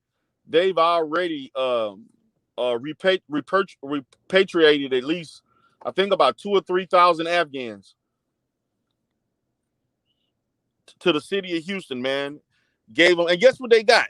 And for everybody want to know, when they got here, you know what? And you wonder how immigrants become successful. Soon as they got here, automatic free housing, free medical care, the ability to go to school, grants, and everything, and ability to open up your own businesses off the top. That's been happening. Yeah. Exactly. So we wonder why certain people have certain things. They got that, ain't even American citizens yet. Just because they came due to issues in their other country, that's what they got right off the top. And don't have to pay taxes on top of that. Oh yeah, not to mention don't have to pay taxes. Yeah, that's why I get irritated with these divestors talking about against particularly black men, why you can't do this, these immigrants can do that. Well, yeah, if you get a system where you can get free housing, top priority on loans, and you don't have to pay taxes, yeah, you're gonna succeed. You have no excuse not to succeed. So that's why I'm like y'all, you're speaking against your people, but you don't understand what's going on, Right. and you're like, oh, they just these black men don't want to work. I'm like, some yes, but a lot do. But there are a lot of obstacles that go against us. But other races of people don't have those obstacles, Yep. and it's crazy, and especially when you hear those people and some white folks talking about black people are just lazy, but you don't talk about these immigrants getting all this stuff and the country, United States, giving all that money in aid to all these different countries, and nobody says nothing. Now one word. Not a word. My thing So is that, man, I saw on the news last night, man. I was like, "Are you fucking kidding me?" And they all living on the Southwest. oh They got yeah, them out, huh? yeah, they all on the Southwest side. I All on know. the Southwest, all over Westheimer, Mm-hmm. 59, Bel Air area. They Yep. all over there, man. Over there off of Hillcroft, where a lot of the Indian. Matter of fact, you know that little Indian area, that little enclave where they got all the little Indian restaurants off of Hillcroft and 59 or 69. Man, where they got Yeah. nothing. Man, they showed that whole area, the residential area. They also showed Fort Bend County, that's an Indian community. Man, they Mm-hmm. showed all of that, man. The places where they going to get they showed the areas where they getting housing, the businesses they opening up, the money they getting all of that right off the top, Just to get you out. just to get them to America. Now, Mm-hmm. how many? I want to know this. Now, let's say we as African people wanted to repatriate based on racism. How many other countries you think gonna offer you all that good shit to go to their None. country? Not a one. None. Because the Exactly. Chinese tell you up to your face what they think about you. Exactly. Period. Exactly. And nobody else is going to give you grants. Well, they give them grants, they give us loans. Right. and not Right. even good loans, high interest. The best, I'm gonna say this: the best deals that black people ever got, as far as loans, are these PPP loans. That's come and gone. You know, they did the first and the second. That's it. That's the best opportunity as far as business that we could have ever gotten. You never get nothing with low interest rates like that again to get it that easily. It's not happening. So why don't we get all these brother Polights and all these brother Reggies to go ahead and build for us and build a infrastructure for us, since they're getting all this money from basically us. So why don't they just go ahead and just provide us with resources and everything, since they're stealing from us? They all for themselves. Polight ain't You trying know to what? enrich himself. They actually said he worth about $5 million. Who's worth $5 million? I'm like, wait a minute, you worth $5 million, but you couldn't pay, huh? Who's worth $5 million? What?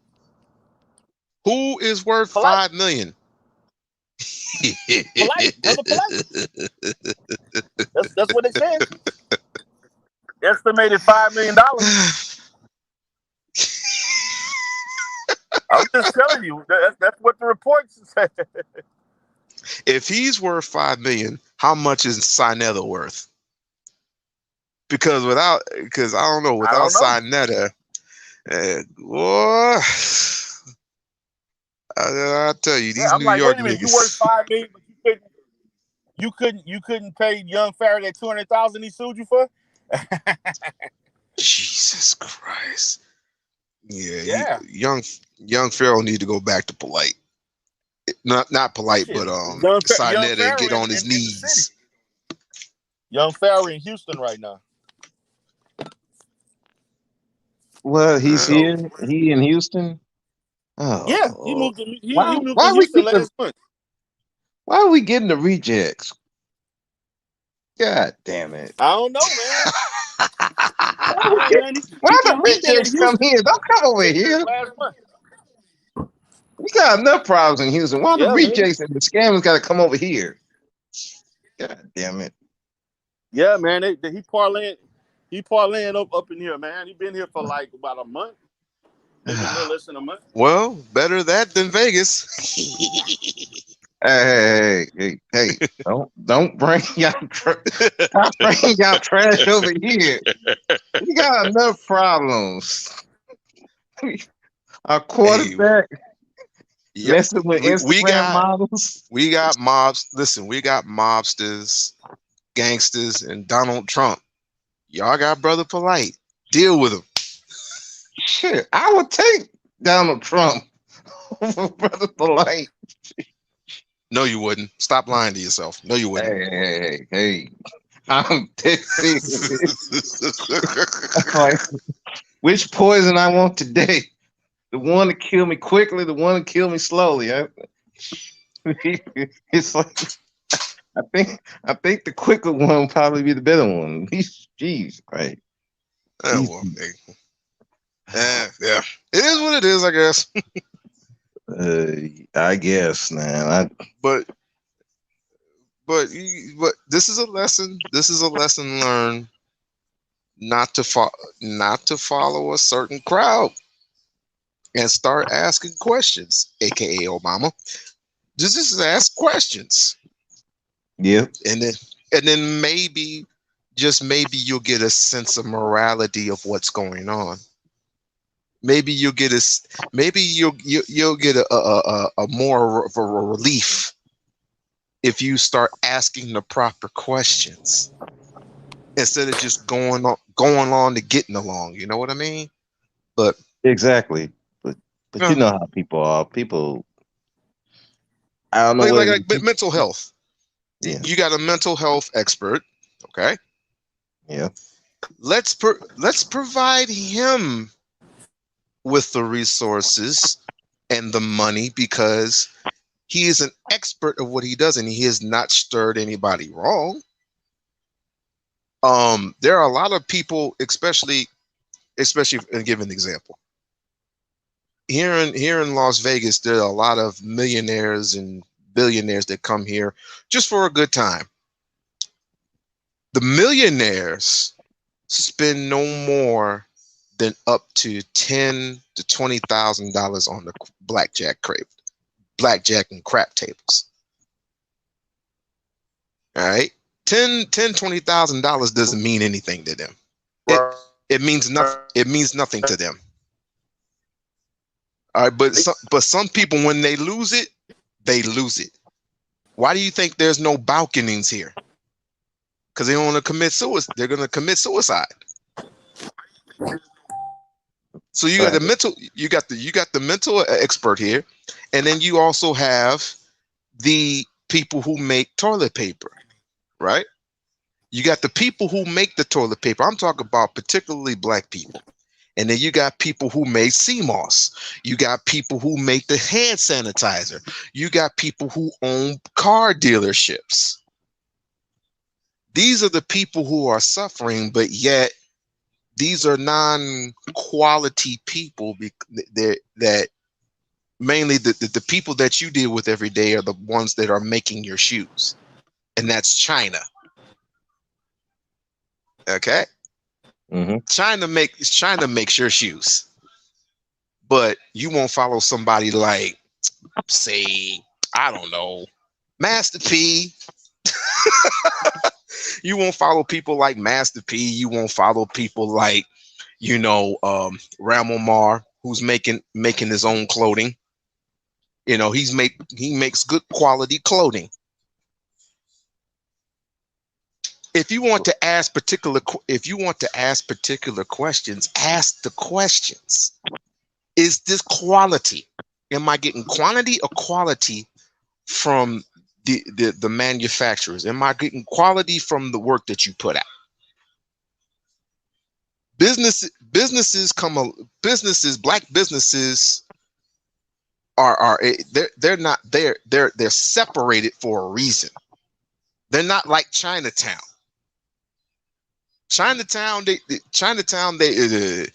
there's a Korean town, there's a Chinatown where I live, just off 20.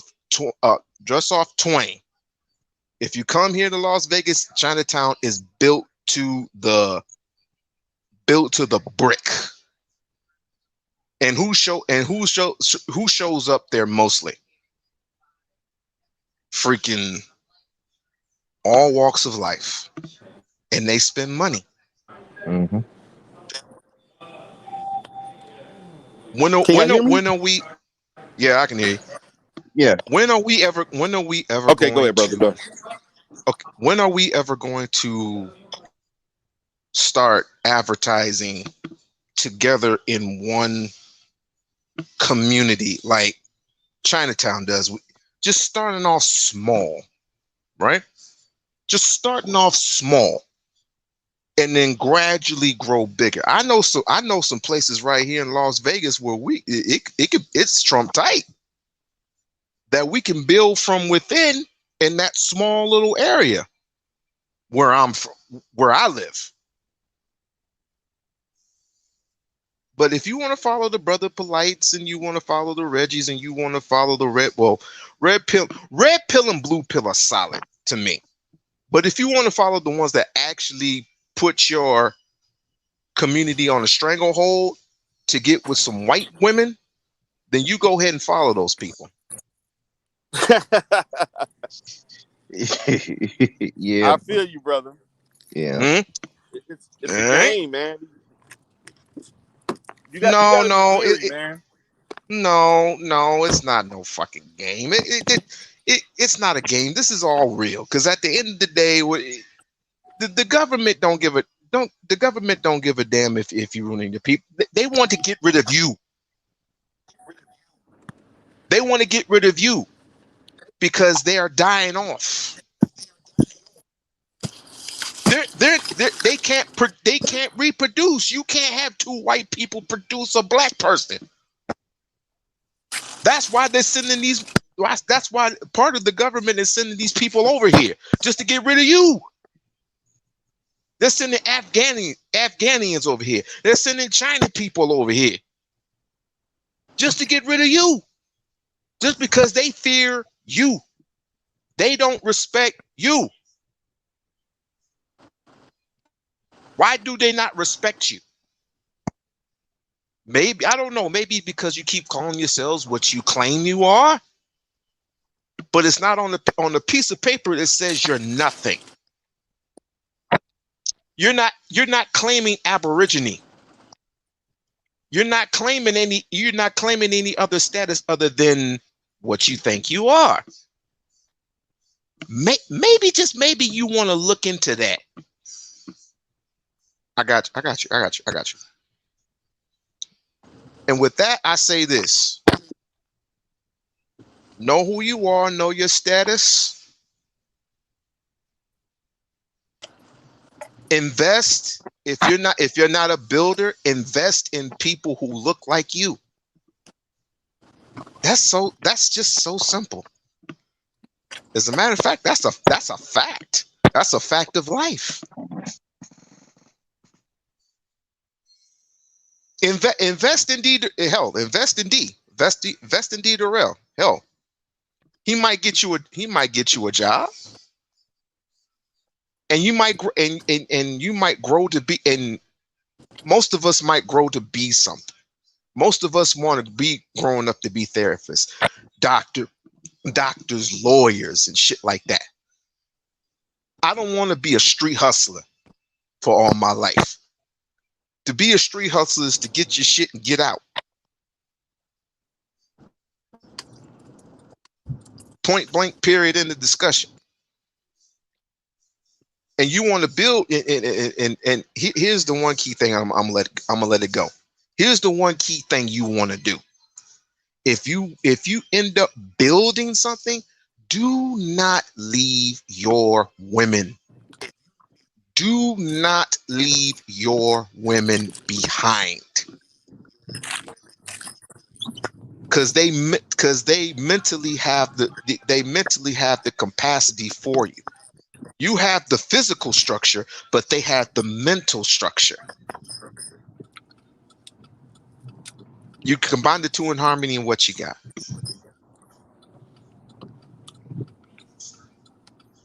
And with that, I yield my time. All right, brothers. Well, I'm going to go ahead and wrap this up, brothers. Any last words from you, brother? Speak.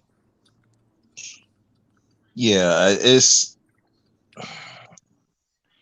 whatever you to piggyback off of We Unlock Nation. Whatever you planning to do, just be able to finance it and be able to handle the consequences that come with it. As far as like the pump and dump lifestyle that Ramil preaches, that comes with consequences, foreseen and unforeseen consequences. And if you're not able to handle those consequences, I suggest not doing it.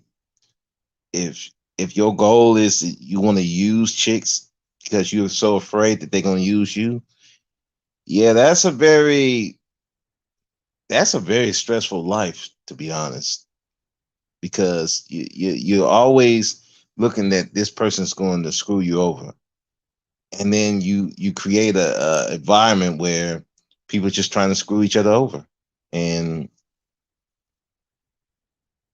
and that breeds these brother polites and the other dudes that claim they pro black, but they really just trying to use everybody, because you mistrust your women and you mistrust your own people. And this is why we can't build nothing. So we're so mistrusting of each other, and we're not taking the time, even if you don't trust somebody off the rip, at least vet people, see how they are, and be stable yourself so you can be able to vet people, and you won't be so desperate for people to speak on your behalf and all kinds of stuff. I'm like, you could just take some things and leave it, and don't be so beguiled with someone to the point where anything they do is okay. So with that, thank you, D Darrell, for having me on the panel, man.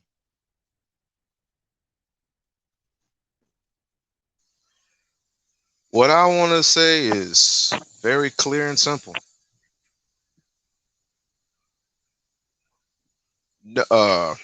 Work with your people. Stop thinking outside the box. Stop climbing outside that fence. Because what culture is going to let you in? What culture is going to let you into their establishment? What culture is going to welcome you? If I want to learn the culture, I go to the local library and learn the culture. Because at the end of the day, when China looks at you, they look at you as the enemy. When Afghanistan looks at you, they look at you as the enemy. To me, I don't care what nobody says. Dr. Umar Johnson has yet shown me that he is not building he's not building for this, that, this, and the third. He's trying to build for children to unlearn what they have learned for so long. How the hell are you going to be a white teacher teaching black history to a black child? True. How the hell are you going to teach me anything about my history? How the hell are you going to teach me anything about financing? How the hell are you going to teach me anything about being a man or being a woman without the original black mother and black father?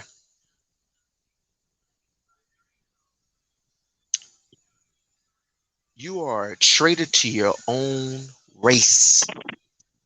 And I hope you're proud of yourself. We on lock, signing off.